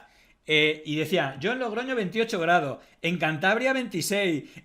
Bueno, ¿cómo está en Aragón, Chorche, la cosa? Porque es increíble, pero fíjate que antes de daros paso quería poner una imagen que se ha hecho bastante polémica, que son estas, digamos, performance que empezó con el cuadro de los girasoles, ¿no?, de activistas por el cambio climático, que bueno, han cumplido su objetivo de llamar la atención, se ha hecho mediático, ¿no? Luego se han ido replicando y hay incluso teorías que dicen que como que si son montajes, porque así quedar mal a los activistas. Bueno, en todo caso aquí hay dos elementos. Uno, ¿qué os parecen estas expresiones, ¿no?, de activistas, ¿vale? Y la otra, que puede tener más debate, y sobre todo, ¿qué os parece el negacionismo? Es decir, ya sí que es negar la realidad de lo del cambio climático, cuando no es que de manera puntual, sino que llevamos todo el otoño con temperaturas de verano. Es decir, que no es una cosa puntual, sino que ya es algo, bueno, que es imposible negar, ¿no? No sé, Marina, ¿qué opinas? Y si quieres el enfoque de qué te parece esta reivindicación, si te parecen bien, mal, o incluso la conspiración esa que dicen que esto está pagado por empresas petroleras para que queden mal los activistas, etc. Yo como persona de León me siento un husky ahora mismo viviendo en Madrid. O sea, me parece asqueroso este calor. Yo ya no puedo más, te juro, con este tiempo. O sea, lo paso fatal. Evidentemente, todo el que niega y viene negando el cambio climático, creo que cada vez se está quedando más solo y más sola, porque es algo tan evidente que ya me parece que negarlo no tiene ningún sentido. Que lo negara alguien hace 10 años lo puedo entender. Hace 5, creo que a raíz de la pandemia todo el tema de negacionismo climático se ha ido hundiendo cada vez más, y creo que ahora con estas olas de calor, estas nevadas de repente, etcétera, que venimos viendo los 2 últimos años, ya son un reducto social más que otra cosa. Y respecto a estas performances, es que siempre he tenido mis dudas. Es verdad que hacen que aparezcan en medios de comunicación, y es verdad que hacen que muchos medios de comunicación se preocupen por la causa que hay detrás, pero también potencia esa imagen de, mira, los niñatos que van a tirar puré a un cuadro para salir, como si con eso fueran a arreglar esta cosa, que es de lo que siempre se ríen y de lo que siempre hacen mofa la derecha y especialmente la extrema derecha, estos temas. Y luego también la reiteración de este tipo de escenas me da que pensar, porque digo, pero, o sea, ¿cuánta gente entra con un bote gigante de tomate al museo, ¿no? me parece muy curioso. Desde luego, no sé si es la mejor forma. Y es terrible hablar de esto desde aquí, desde mi casa, ¿no? Que no me veo en la obligación de pensar qué hacer para llamar la atención, pero tengo mis dudas sobre, o sea, evidentemente la protesta es totalmente lícita y es necesaria que se haga, y esta gente, joder, es muy valiente por al final estar dedicando su vida a algo que probablemente les traiga más problemas que beneficios, pero no sé y siempre dudo de si es la forma correcta esta. Luego, evidentemente hay debate, pero también es importante el tratamiento que le dan los medios, ¿no? Sí, claro. Porque ahí también acentúan o incluso, creo yo que esto lo hacen bastante últimamente, meten cizaña ahí como entre posiciones que, ¿no? Dicen, bueno, está financiado, y al final está el debate dentro de la izquierda de, que mete como cizaña para que critiquemos, que nos pueden parecer mejor o peor las formas, pero al final como que se trate incluso de criminalizar a estos activistas, que yo no tengo ni idea estas teorías, pero vamos, yo apoyo esta medida siempre, porque luego hay otra cosa. Parece que el cuadro tenía un cristal, es decir, que también claro, como que se controla el tema de daños, pero también no se hace hincapié en los medios de aclarar de que no se hizo ningún daño al patrimonio cultural, que yo sí que estaría en contra si se hace un daño al patrimonio cultural, claro. Pero en este caso parece que estaba como controlado. Pero bueno, Chorche, no sé ¿qué opinas de las dos cosas? Primero, este tipo de acciones, que incluso ha habido como un debate en la izquierda, si está bien, si está mal, un poco la reflexión que hacía Marina, y luego la de los negacionistas del cambio climático, que ya creo que se le agotan las excusas, y es que aquí en España está siendo una locura este otoño. Pues lo que opino es que absoluta libertad solo faltaba para que el activismo se manifieste como entienda oportuno, ningún problema, pero yo también tengo mi criterio y mi opinión. Y este es que este en concreto tipo de activismos, por llamarlo de alguna manera, me parecen como poco un error táctico. Y me explico. Para empezar, porque ni yo ni probablemente casi nadie entendemos la relación directa entre el señor Van Gogh y el cambio climático. Yo no alcanzo a entenderla. Más allá de que efectivamente es un acto para que luego se hable, y decía Marina, no, y así se habla detrás de la causa que hay detrás. En este caso en concreto, yo, Marina, tengo mis dudas. Diferencio cosas como estos tartazos ante un cristal, efectivamente, luego están los medios de comunicación que jamás van a encargarse de explicar bien lo que hay, sino que un tartazo contra un Van Gogh, insisto, desconozco su relación con el cambio climático, o un tartazo a uno de los dirigentes de medio ambiente en el Parlamento Europeo con base detrás, o encadenarme en una central nuclear, o desplegar una pancarta en una presa. A mí me parece que son activismos bien diferentes. Con algunos comparto muchas cosas, y con estos de los tomates en Van Gogh, pues yo personalmente comparto entre poco y nada. Pero además lo uno a lo que a mí me parece nuclear. Y lo digo así porque, claro, yo conspiranoico no soy, no he sido nunca, ni sé serlo. Pero lo que sí que me parece es que estos son bombas de humo, son cortinas de distracción, porque al final ahora va a resultar que los ecologistas son los que quieren que haya un lobo en cada casa de vecinos, y que Van Gogh es malo y es el responsable del cambio climático. Entonces, en este tanto un revolutón, todo vale, y todo es culpa de los ecologistas radicales. Estos son bombas de distracción y cortinas de humo. Porque lo importante, a mi juicio, es volver a centrar el debate. El otro día lo comentaba con las compañeras, con los compañeros de Radio Monoters, de Teruel, una gente también muy majeta que estaba en tertulia, y venía a explicar con el director general de Ciencia, en este caso del Gobierno de Aragón, de la parte, digamos, del alma también Podemos, un poco más que entendía un poco más, decía, y con una concejala de Albarracín del Partido Popular, que estaban entre ellos a la zarza a la greña, que quién era más ecologista, menos el cambio climático, y al final me parecía diciendo, si en cualquier caso lo que ocurre es que nadie quiere hablar del elefante dentro de la habitación, y el elefante dentro de la habitación se llama decrecimiento. Que es que yo creo que es una obligación de los políticos y también de los medios de comunicación empezar a hacer pedagogía y explicar que este sistema económico, el capitalista, y con algunos matices, no funciona. Que lo que estamos viendo es, porque no por lo diga yo, que soy un esgarramantas y un ignorante, porque lo dicen y lo vienen diciendo durante los últimos 25 o 30 años todas las comunidades científicas, a quien quiera escucharles, que esto colapsa. Entonces que hay que hablar de términos y hacer pedagogía antes de que, para poder hacer esta transición, que efectivamente sea una transición y no una imposición en un abismo. Entonces, que ya llegamos tarde, pero que hay que empezar, y hay que hacer pedagogía, y hay que hablar de decrecimiento, y hay que hablar de colapso, y hay que entender cómo va a ser esto, y hay que entender que esto se acaba. y que hay que prepararnos ya para otro sistema, otro mundo en el que podamos vivir medianamente dignamente, pero desde luego no se va a parecer demasiado al que hemos conocido en el último siglo. Y Claro. esto no se está haciendo, se están tirando botes de tomate al señor Van Gogh.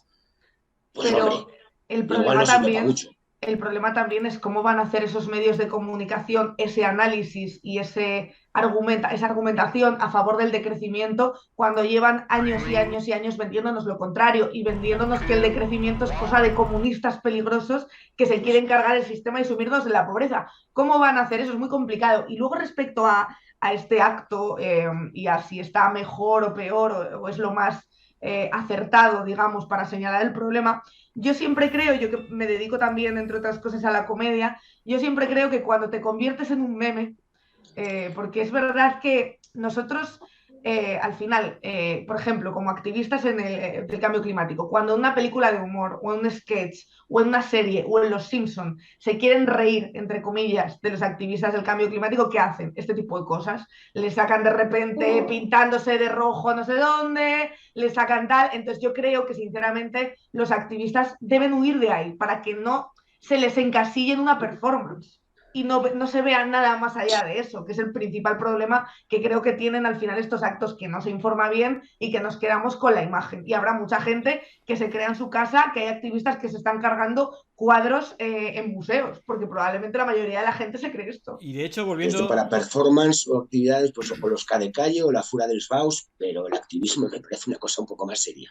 Claro, claro. Bueno, volviendo un poco al tema, digo, uno de los problemas que también es lo que denunciamos en Pandemia Digital es la tele. Precisamente hace 2 días, Esperanza Aguirre volvía a repetir que no existía el cambio climático hace 2 días, pero ya vimos esa escena también que estaba Hervías y no sé qué, haciendo lo mismo donde estaba Javi de Hope, desmontándole todo, pero el problema es eso, es que de los 4 tertulianos, 2 dicen que no existe el cambio climático y 2 que sí existe el cambio climático. Es decir, uno la ciencia y otro la mentira, y al final es lo que decía, elige tu propia aventura de realidad y acorde a tus prejuicios, ¿no? Pero bueno, y digamos, para cerrar en esta realidad paralela que se monta a la derecha, si os parece, me gustaría un caso que es bastante paradigmático, en el cual precisamente se criminaliza pues a las personas pues que defienden en este caso paralizar desahucios, como fue el caso de Isa Serra. No sé si conocéis con detalle el caso, pero básicamente se le condenó por solamente la declaración de una policía, en el cual se le acusa de decir insultos gravísimos contra ella, creo que incluso lanzar piedras, algo así,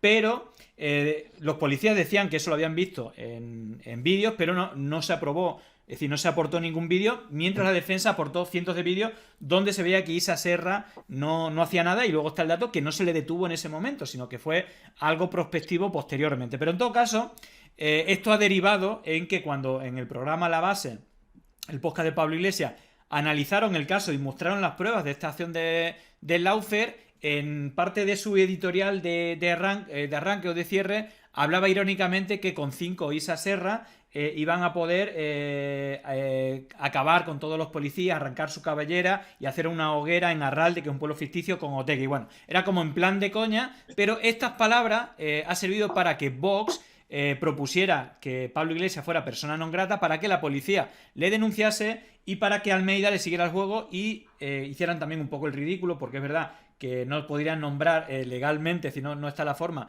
a nivel municipal de nombrar a alguien persona non grata, y tuvieron que reprobarlo, que al final bueno, pues no vale para nada, simplemente, bueno, para decir que les cae mal ese señor. Pero vamos a recordar, porque es tremendo que Almeida, que es el alcalde de Madrid, la ciudad más grande de España, repitiendo como si fueran reales las palabras que le achacan a Isa Serra, diciendo unas auténticas burradas que no está probado y que al final se usan de esos resortes. Bueno, lo ha dicho la justicia o lo ha dicho un policía, y al final montan toda esta película judicial, mediática, política, estas acciones coordinadas. Vamos a escucharlo, porque el que no lo haya escuchado es auténticamente alucinante que un alcalde de Madrid diga esto como justificación de la acción, en primer término de non grato, luego de reprobación. Vamos a escucharlo y luego os pregunto por este tema.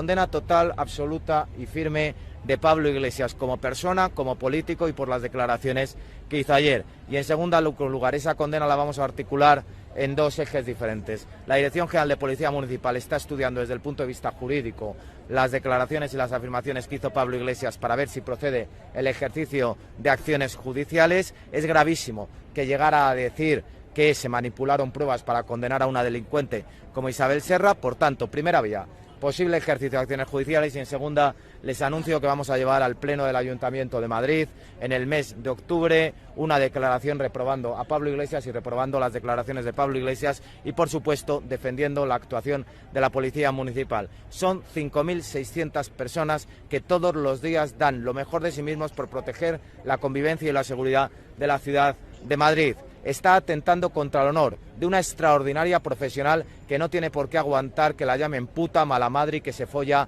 a los policías municipales, que hizo de manera extraordinaria su trabajo frente a una delincuente como Isa Serra. Y por tanto, desde aquí mi respaldo total y absoluto a esta profesional y al conjunto de la Policía Municipal, a los que les pido que sigan actuando de la misma forma que lo están haciendo. Bueno, ahí está la declaración de Almeida dando por buena una serie de insultos que hace daño al oído al escucharla, como si fueran reales y que, de hecho, se dieron por buena, en parte, en este proceso judicial, aunque no haya ninguna prueba detrás. Y al final, bueno, no sé, Chorche, ¿qué opinas de este caso? Que para mí me parece bastante paradigmático de cómo se está empezando a criminalizar con acciones judiciales, retirándole de la política. En este caso no va a cárcel porque la pena es inferior a 2 años, pero tiene una sanción también en la vida pública de no poder presentarse a elecciones en las próximas elecciones. Y al final el mensaje de cuidado de ser activista o de meterte en política e ir en contra de tal, porque mira lo que podemos hacer contra ti o contra el que se meta. Pues me parece, Julián, que se está convirtiendo en un clásico, por lo menos en un clásico de mis respuestas. Voy a dar primero mi respuesta tópica y luego te la desarrollo un poco más. Esto ocurre porque está en vigor la ley Mordaza. Este es mi primer tópico porque lo repito cada vez que salen estos temas. Digo esto porque Isa Serra no es el único caso, ni seguramente será el último. Ha pasado con Alberto Rodríguez de una otra manera. Lo intentó Vox con un concejal del Ayuntamiento de Zaragoza, con Alberto Cubero. Le ha salido mal de momento porque no, era ya de un despropósito que se ha sobreseído. Pero insisto, ¿por qué le ha ocurrido esto a Isa Serra? Por la ley Mordaza, porque la ley Mordaza se consagra el principio de veracidad contra la gente uniformada y armada. Con lo cual, da igual que no haya pruebas, o incluso más. Está pasando también con el caso de los de Zaragoza, que te comentaba que era la última vez. Incluso con pruebas claras que desmienten la versión policial, da igual. Pero es que ha pasado, perdona, Chorche, ha pasado con los 6 de Zaragoza, ha pasado con Isa Serra y ha pasado con Alberto Rodríguez. Esos 3 casos hay pruebas, no es que no haya pruebas, es que hay pruebas, hay cientos de vídeos en el caso de Isa o en el caso de... hay 3 vídeos diferentes y en el caso de los 6 de Zaragoza también están las cámaras de seguridad donde se ve todo lo que ha pasado. Pero y no de los presidentes. Sí, igual, que de hecho, si no recuerdo mal, en el juicio, cuando dicen los insultos que le había, en teoría, dicho Isa Serra a esta señora, le preguntan a los compañeros y ellos dicen, yo no lo escuché. O sea, quiero decir que es que hay testigos de los propios compañeros. Bueno, en el caso de Alberto Rodríguez, el jefe de la policía, que en los vídeos se ve que está en primera línea todo el rato, de manera continua, desde el principio hasta el final, dice que no vio en ningún momento a Alberto Rodríguez, que mide 2 metros, él, y luego sus rastas miden 1 metro. Es decir, que el que no lo vea, y aparte es que está grabado en las cámaras, pero bueno. Entonces, quería matizar, esto ocurría ya antes de la ley Mordaza, quiero decir, la capacidad de influencia de un policía, de un guardia civil en un juzgado ante el juez, aunque no fuera legalmente así, había que demostrar mucho y muy bien para que o salir sobreseído o que la sentencia fuera una multa en lugar de cárcel. Pero es que ahora con la ley Mordaza y con la ley Mordaza en vigor, toda la ciudadanía, y ahora no hablo de activistas, es verdad que está focalizado hacia las gentes de izquierdas, entre comillas, pero conozco un caso relativamente reciente en la ciudad de Zaragoza de una persona que no sería clase media trabajadora, por decirlo de alguna manera, sino incluso un poco más arriba, que tiene un pequeño enfrentamiento personal en un semáforo con la policía local de Zaragoza. Bueno, pues es que al final le va a costar un disgusto, y este señor no irá a la cárcel, pero le va a costar un disgusto de pasta, porque ha ido a juicio, lo va a perder, porque el policía, con testigos, con parte de un vídeo grabado por él, bueno, pues tiene principio de veracidad y va a salir para adelante en el juicio. Entonces, esto es un despropósito jurídico de tal tamaño que es aberrante, pero insisto, pero es una ley vigente. Hay un gobierno que podría haberlo derogado y no lo ha hecho. Entonces, El caso de Isa Serra es porque esa ley está vigente. Y es más, Hay una... Pedro Sánchez, perdona Marina, Pedro Sánchez en sus mítines, lo primero que vamos a hacer cuando lleguemos al gobierno es derogar la ley Mordaza. Habrá que tener paciencia, igual es lo segundo o lo tercero. Vamos a Yo ver, al principio vamos. pensaba que se la estaba guardando como carta final, ¿no? De antes de las elecciones, derogar la ley Mordaza. Ahora ya tengo mis dudas. Yo creo que no se va a derogar completamente. Puede que derogue algunos aspectos. Pero ahora ya, conforme se van acercando, ¿no? Ese proceso electoral, tengo ya mis dudas de que se vaya a derogar por completo. Y luego hay un problema más profundo, que al final a mí lo que me parece es descorazonador, que desde que empieza un proceso judicial contra Isa Serra sabemos que se la van a liar y, por ejemplo, cuando absuelven a los de Bankia también sabíamos que les iban a absolver. Es decir, al final tenemos un problema gravísimo con la justicia en este país y es terrible que siempre sepamos quién va a perder y quién va a ganar o quién va a salir bien de los procesos judiciales por ser quien es o por pertenecer a un determinado partido o por estar cerca del círculo de un ámbito, de una ideología concreta o de un partido político concreto. Creo que se ha abordado tarde el tema de la justicia en este país. Vimos hace poco que el gobierno anunciaba como una ayuda a los que quisieran hacer la oposición de judicatura de 300 euros o 400 euros al mes. Creo que esa ayuda debería ser mucho mayor porque al final creo que estamos dejando la justicia en manos de una clase muy conservadora. De la gente conservadora, de la gente con dinero, de la gente que al fin y al cabo se puede permitir estar 8 años estudiando unas oposiciones en su casa tranquilamente y se puede mantener durante ese tiempo. Y habrá alguno que sobresalga dentro de eso, pero serán los menos, porque al final, ¿quién puede estar X años manteniéndose, estudiando las oposiciones para sacar la plaza? Pues siempre van a ser, digamos, estas clases más pudientes. Es que por estadística va a ser así. Creo que es un problema que tenemos que abordar de una manera muchísimo más frontal y creo que se debería haber hecho hace muchísimo más tiempo y probablemente ahora nos estaríamos ahorrando este tipo de situaciones también. Total, es una cosa estructural y precisamente este domingo, Claro. bueno, si parece ya, igual hemos hecho casi hora y media y me imagino tendréis que hacer cosas, pero precisamente creo que, y al final yo creo que Chorche casi siempre terminamos como en la misma conclusión, una cuestión totalmente estructural de ordenamiento de las élites, ya está todo el sistema planificado y precisamente este domingo que hay elecciones en Brasil, donde están muy igualados Lula y Bolsonaro. Fíjate, a mí hay un discurso espectacular de hace unos años de Lula cuando lo querían meter en la cárcel por otra acción de Laufer, donde decía que podrán cortar 1, 2 o 3 rosas, pero no podrán acabar con la primavera. Y él siempre decía, yo sueño cuál es nuestra primavera, y una de las cosas que decía es que los jueces del futuro fueran las chicas y los chicos de la favela.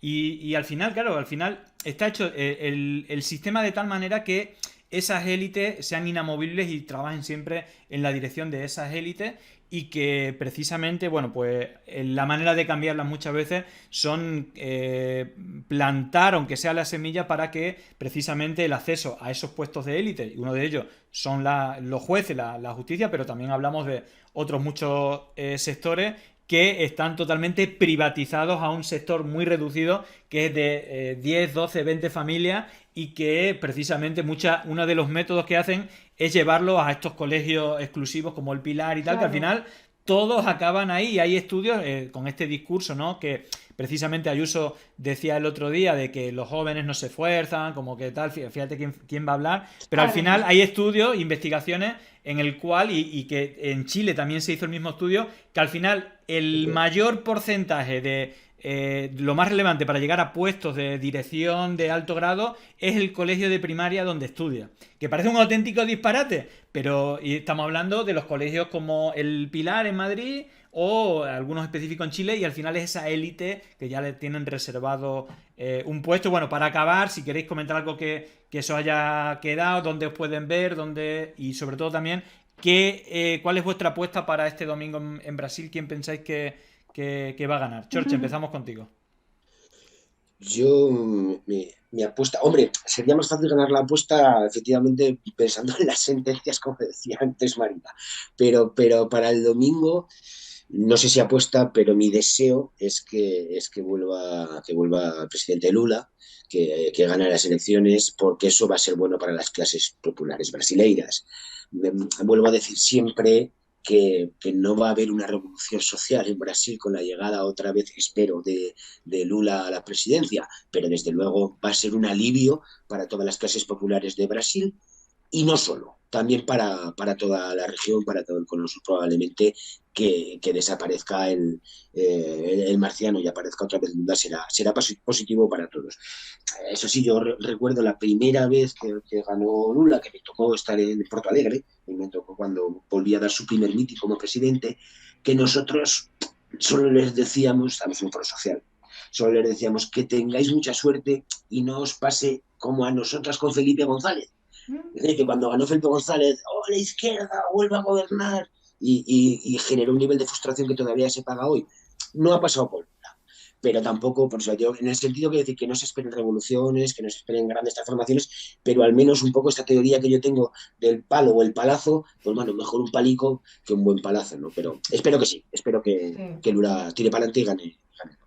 Yo espero y creo que va a ganar Lula, ahora espero que le dejen gobernar, porque claro, estamos viviendo ahora mismo en un ambiente de polarización y en un ambiente de una derecha y extrema derecha tan radical que lo que hacen es directamente no aceptar los mecanismos democráticos, como puede ser unas elecciones, que creo que es el máximo exponente de la democracia que podemos tener en todos los países, que es muy preocupante cómo estamos viendo que ganan líderes de corte más progresista, pueden ser más o menos dependiendo en el país y en el espectro en el que nos movamos, pero que luego les hacen imposible el gobierno. Entonces yo espero que gane y que le dejen gobernar también, claro. Sí, sí.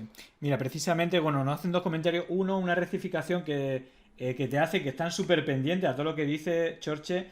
Comentan que era caramelico o palazo, no palo o palazo. La expresión que dijiste Pues me gusta más la corrección. Mambora 1 dice, era caramelico o palazo. Porque me acuerdo yo ahora que lo he dicho yo, que fue la frase que usaste la otra vez. Mis disculpas, y además me gusta más la primera. Sí, sí, sí. Y luego dice, precisamente en el salto, ayer Bernardo, en el salto, decía que Bolsonaro no se va a ir sin hacer mucho ruido. De hecho, están los mismos chats que vemos aquí de que hay que fusilar a 16 millones o 20 millones de españoles, son los mismos que se encuentran ahí de esa élite económica, militar, etcétera, diciendo que habría que montar un golpe si no gana Bolsonaro. En todo caso, que gane la democracia, que no haya cosas raras y que, bueno, el pueblo decida su futuro, aunque es verdad que yo creo que está muy manipulado por los medios y las cantidades de fake news, que de hecho vamos a hablar de fake news ahora cuando os despida, fake news nacionales y fake news internacionales. Vemos que los patrones son muy parecidos y con la colaboración de políticos, medios de comunicación y en algunos casos las acciones de jueces, de élites judiciales que se alimentan de esas fake news para hacer condenas o acciones judiciales que luego acaban en nada o en condena, pero que tienen que ir alimentadas con esas fake news previamente. Así que nada, yo recomiendo a toda la audiencia que, bueno, hoy ha sido bastante, hemos estado con más de 400 personas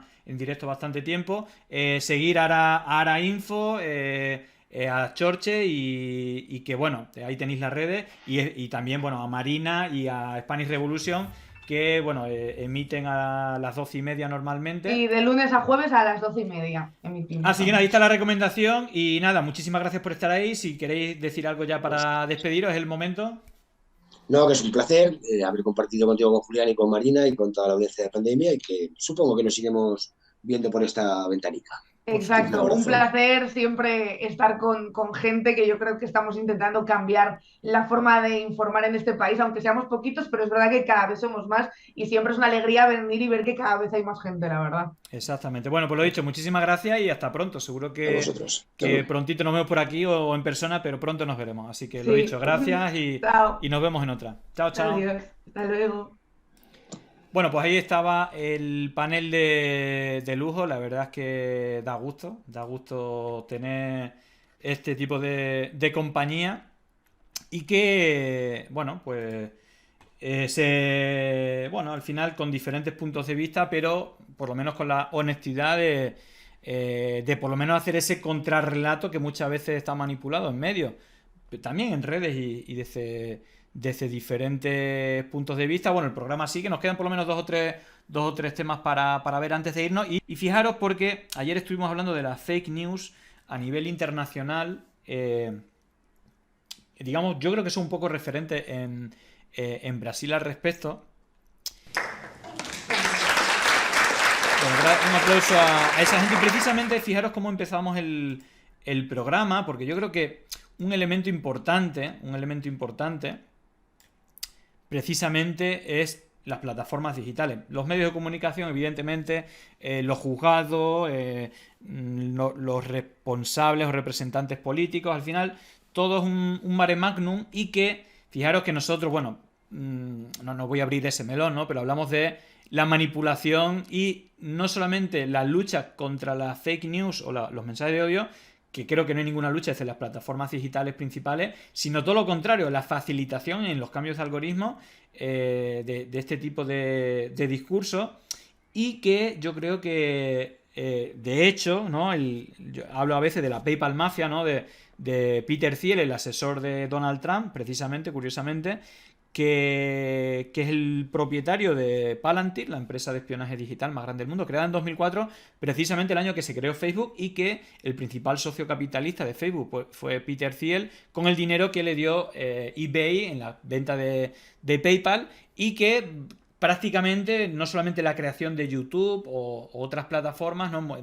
muy importantes, prácticamente casi todas las de Silicon Valley que manejan datos, están controlados, son los sociocapitalistas o principales accionistas o los propietarios de todas las plataformas, y la única que faltaba era Twitter, y ahora con Elon Musk, que era uno de los PayPal Mafia, ¿no? Era socio en PayPal de Peter Thiel, y ahora mismo es socio en un proyecto de inteligencia artificial, de hacer conversaciones súper inteligentes.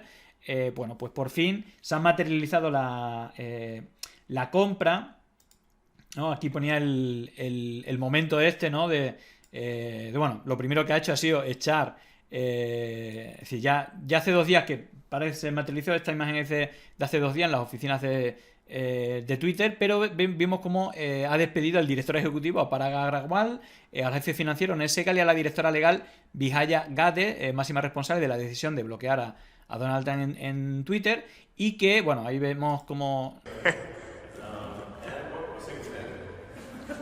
Bueno, hace la pose. Vale, moviendo ahí baño. No sé, debe ser un sitio céntrico. Vamos a ver también qué dijo Fox News ya sabéis, bueno, hay ahí un choque bastante grande entre la derecha y la izquierda y el tema de las plataformas, y se le acusaba a Twitter, bueno, sobre todo después de lo de Trump, de estar controlado por el fascismo woke y el control de la libertad y todo ese tipo de cosas. Y en la Fox News, bueno, básicamente, comentaban esto. Elon Musk will soon own Twitter, maybe within the next week. And for the Biden administration, this is an existential problem. They could not tolerate a free and open internet. Censorship is the only thing that allows neoliberal leaders to stay in power. They can't have a debate, they have to shut you down. Elon Musk will... Bueno, básicamente parece que, bueno, más o menos lo que vienen a decir, bueno, es que precisamente no se alegra mucho Biden de que Elon Musk se haga cargo de Twitter, porque va a dejar que sea una plataforma libre, y eso no le gusta a Biden ni a los demócratas, y que ahora va a imperar la libertad y la libre expresión. Pero bueno, veremos en qué queda. Y es más, nos vamos a ir al ámbito nacional, porque bueno, ya sabéis que esto prácticamente es a diario. Fijaros qué pasó este fin de semana con Adanero, del partido este que se salió del grupo navarro, asociado al Partido Popular, por el tema de las votaciones, y Óscar Matute. Fijaros qué ocurrió. Y con ese presupuesto, por ejemplo, se paga una pancarta tremenda en el centro de Bilbao para decir que la Guardia Civil se tiene que ir de Bilbao. Y eso se podrá hacer, pero lo menos que se espera es que, aprovechando que está el ministro Grande Marlaska aquí, que diga que eso es una vergüenza y una aberración, y que la Guardia Civil son servidores públicos. Pero no lo dice, porque eso es lo que no está aquí, pero sirve para aprobar este presupuesto. Ayer, un diputado navarro, ahora del grupo mixto, el señor Adanero, le interrogaba o le interpelaba por cuánto había pagado el gobierno por una enorme pancarta que había colgado Euskal Herria Bildu en una céntrica plaza de Bilbao con motivo de una campaña que llevamos a efecto durante el 12 de octubre. Ya se lo respondo yo al señor Adanero. El precio fue 0, porque la pancarta no existió, porque fue un montaje de Photoshop, pero eso revela el grado de rigor de la derecha navarra, que se asemeja o tiende a 0. Nada nuevo. Bueno, Bueno, pues nada, si os parece, por hoy acabamos. Es decir, dice la derecha navarra, pero vamos, la derecha navarra, la derecha española, la derecha madrileña, la derecha chilena, la derecha estadounidense, y al final está hegemonizando. Yo, para mí, más que derecha o extrema derecha, es un espacio antidemocrático que está hegemonizando el espacio tradicional de la derecha, y que claramente usa la mentira y el odio de manera sistemática con el implemento de bots, ¿no? Y que creo que, evidentemente, la gente que se considere demócrata debería de frenar, ¿no? Porque al final todas estas bueno, personas, fundaciones, medios de comunicación, trolls y bots en redes sociales operan en la misma dirección y nos llevan a un espacio que no es nada democrático, y que, bueno, pues usan diferentes capas como la derecha liberal o la iglesia, de este espacio ultracatólicos, pero con el manto de la iglesia, cuando realmente son espacios que lo que quieren es el poder, y que, bueno, pues de una manera o de otra están contaminando los medios de comunicación, el espacio digital y también el político, porque tratan de meter baza. Hace poco ya vimos el acto de Dallas Network, donde estaba Rivera, ¿no? Que una vez que se fue Rivera, bueno, le soltaron la mano a todo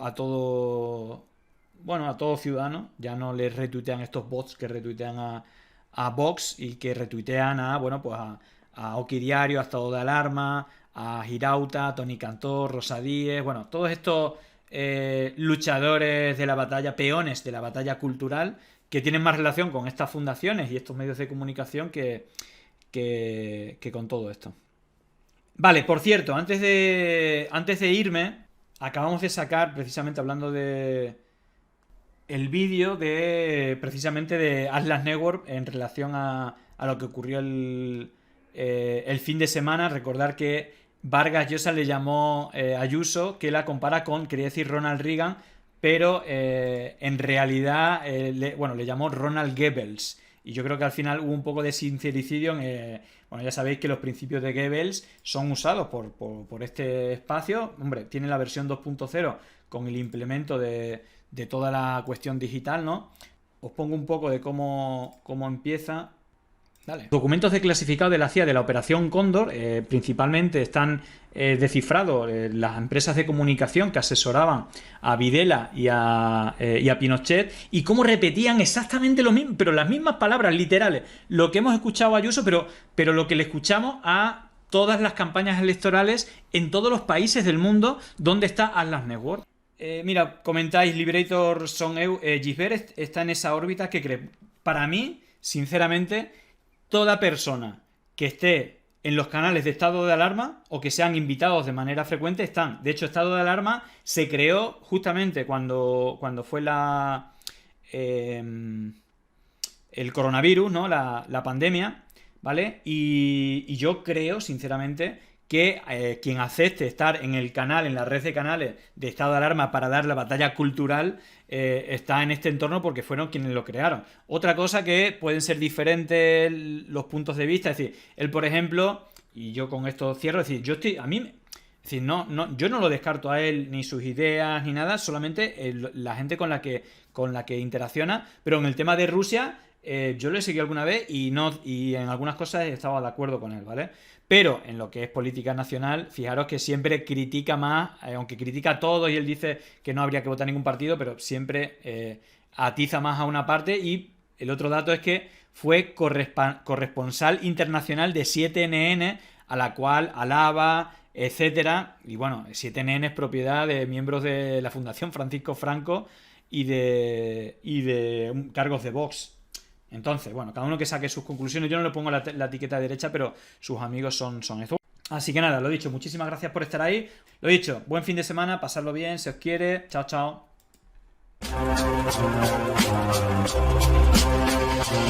Cierra la tele, abre un libro y sube una montaña, rompe la barrera con cristal que ya no empaña.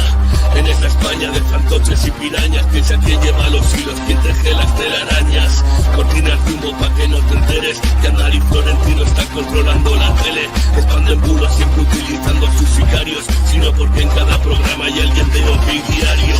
Mentira de odio infectando redes, producidas por Asterir y financiadas por OHL, mientras el logaritmo posiciona sus engaños para marcar la agenda de los medios a diario.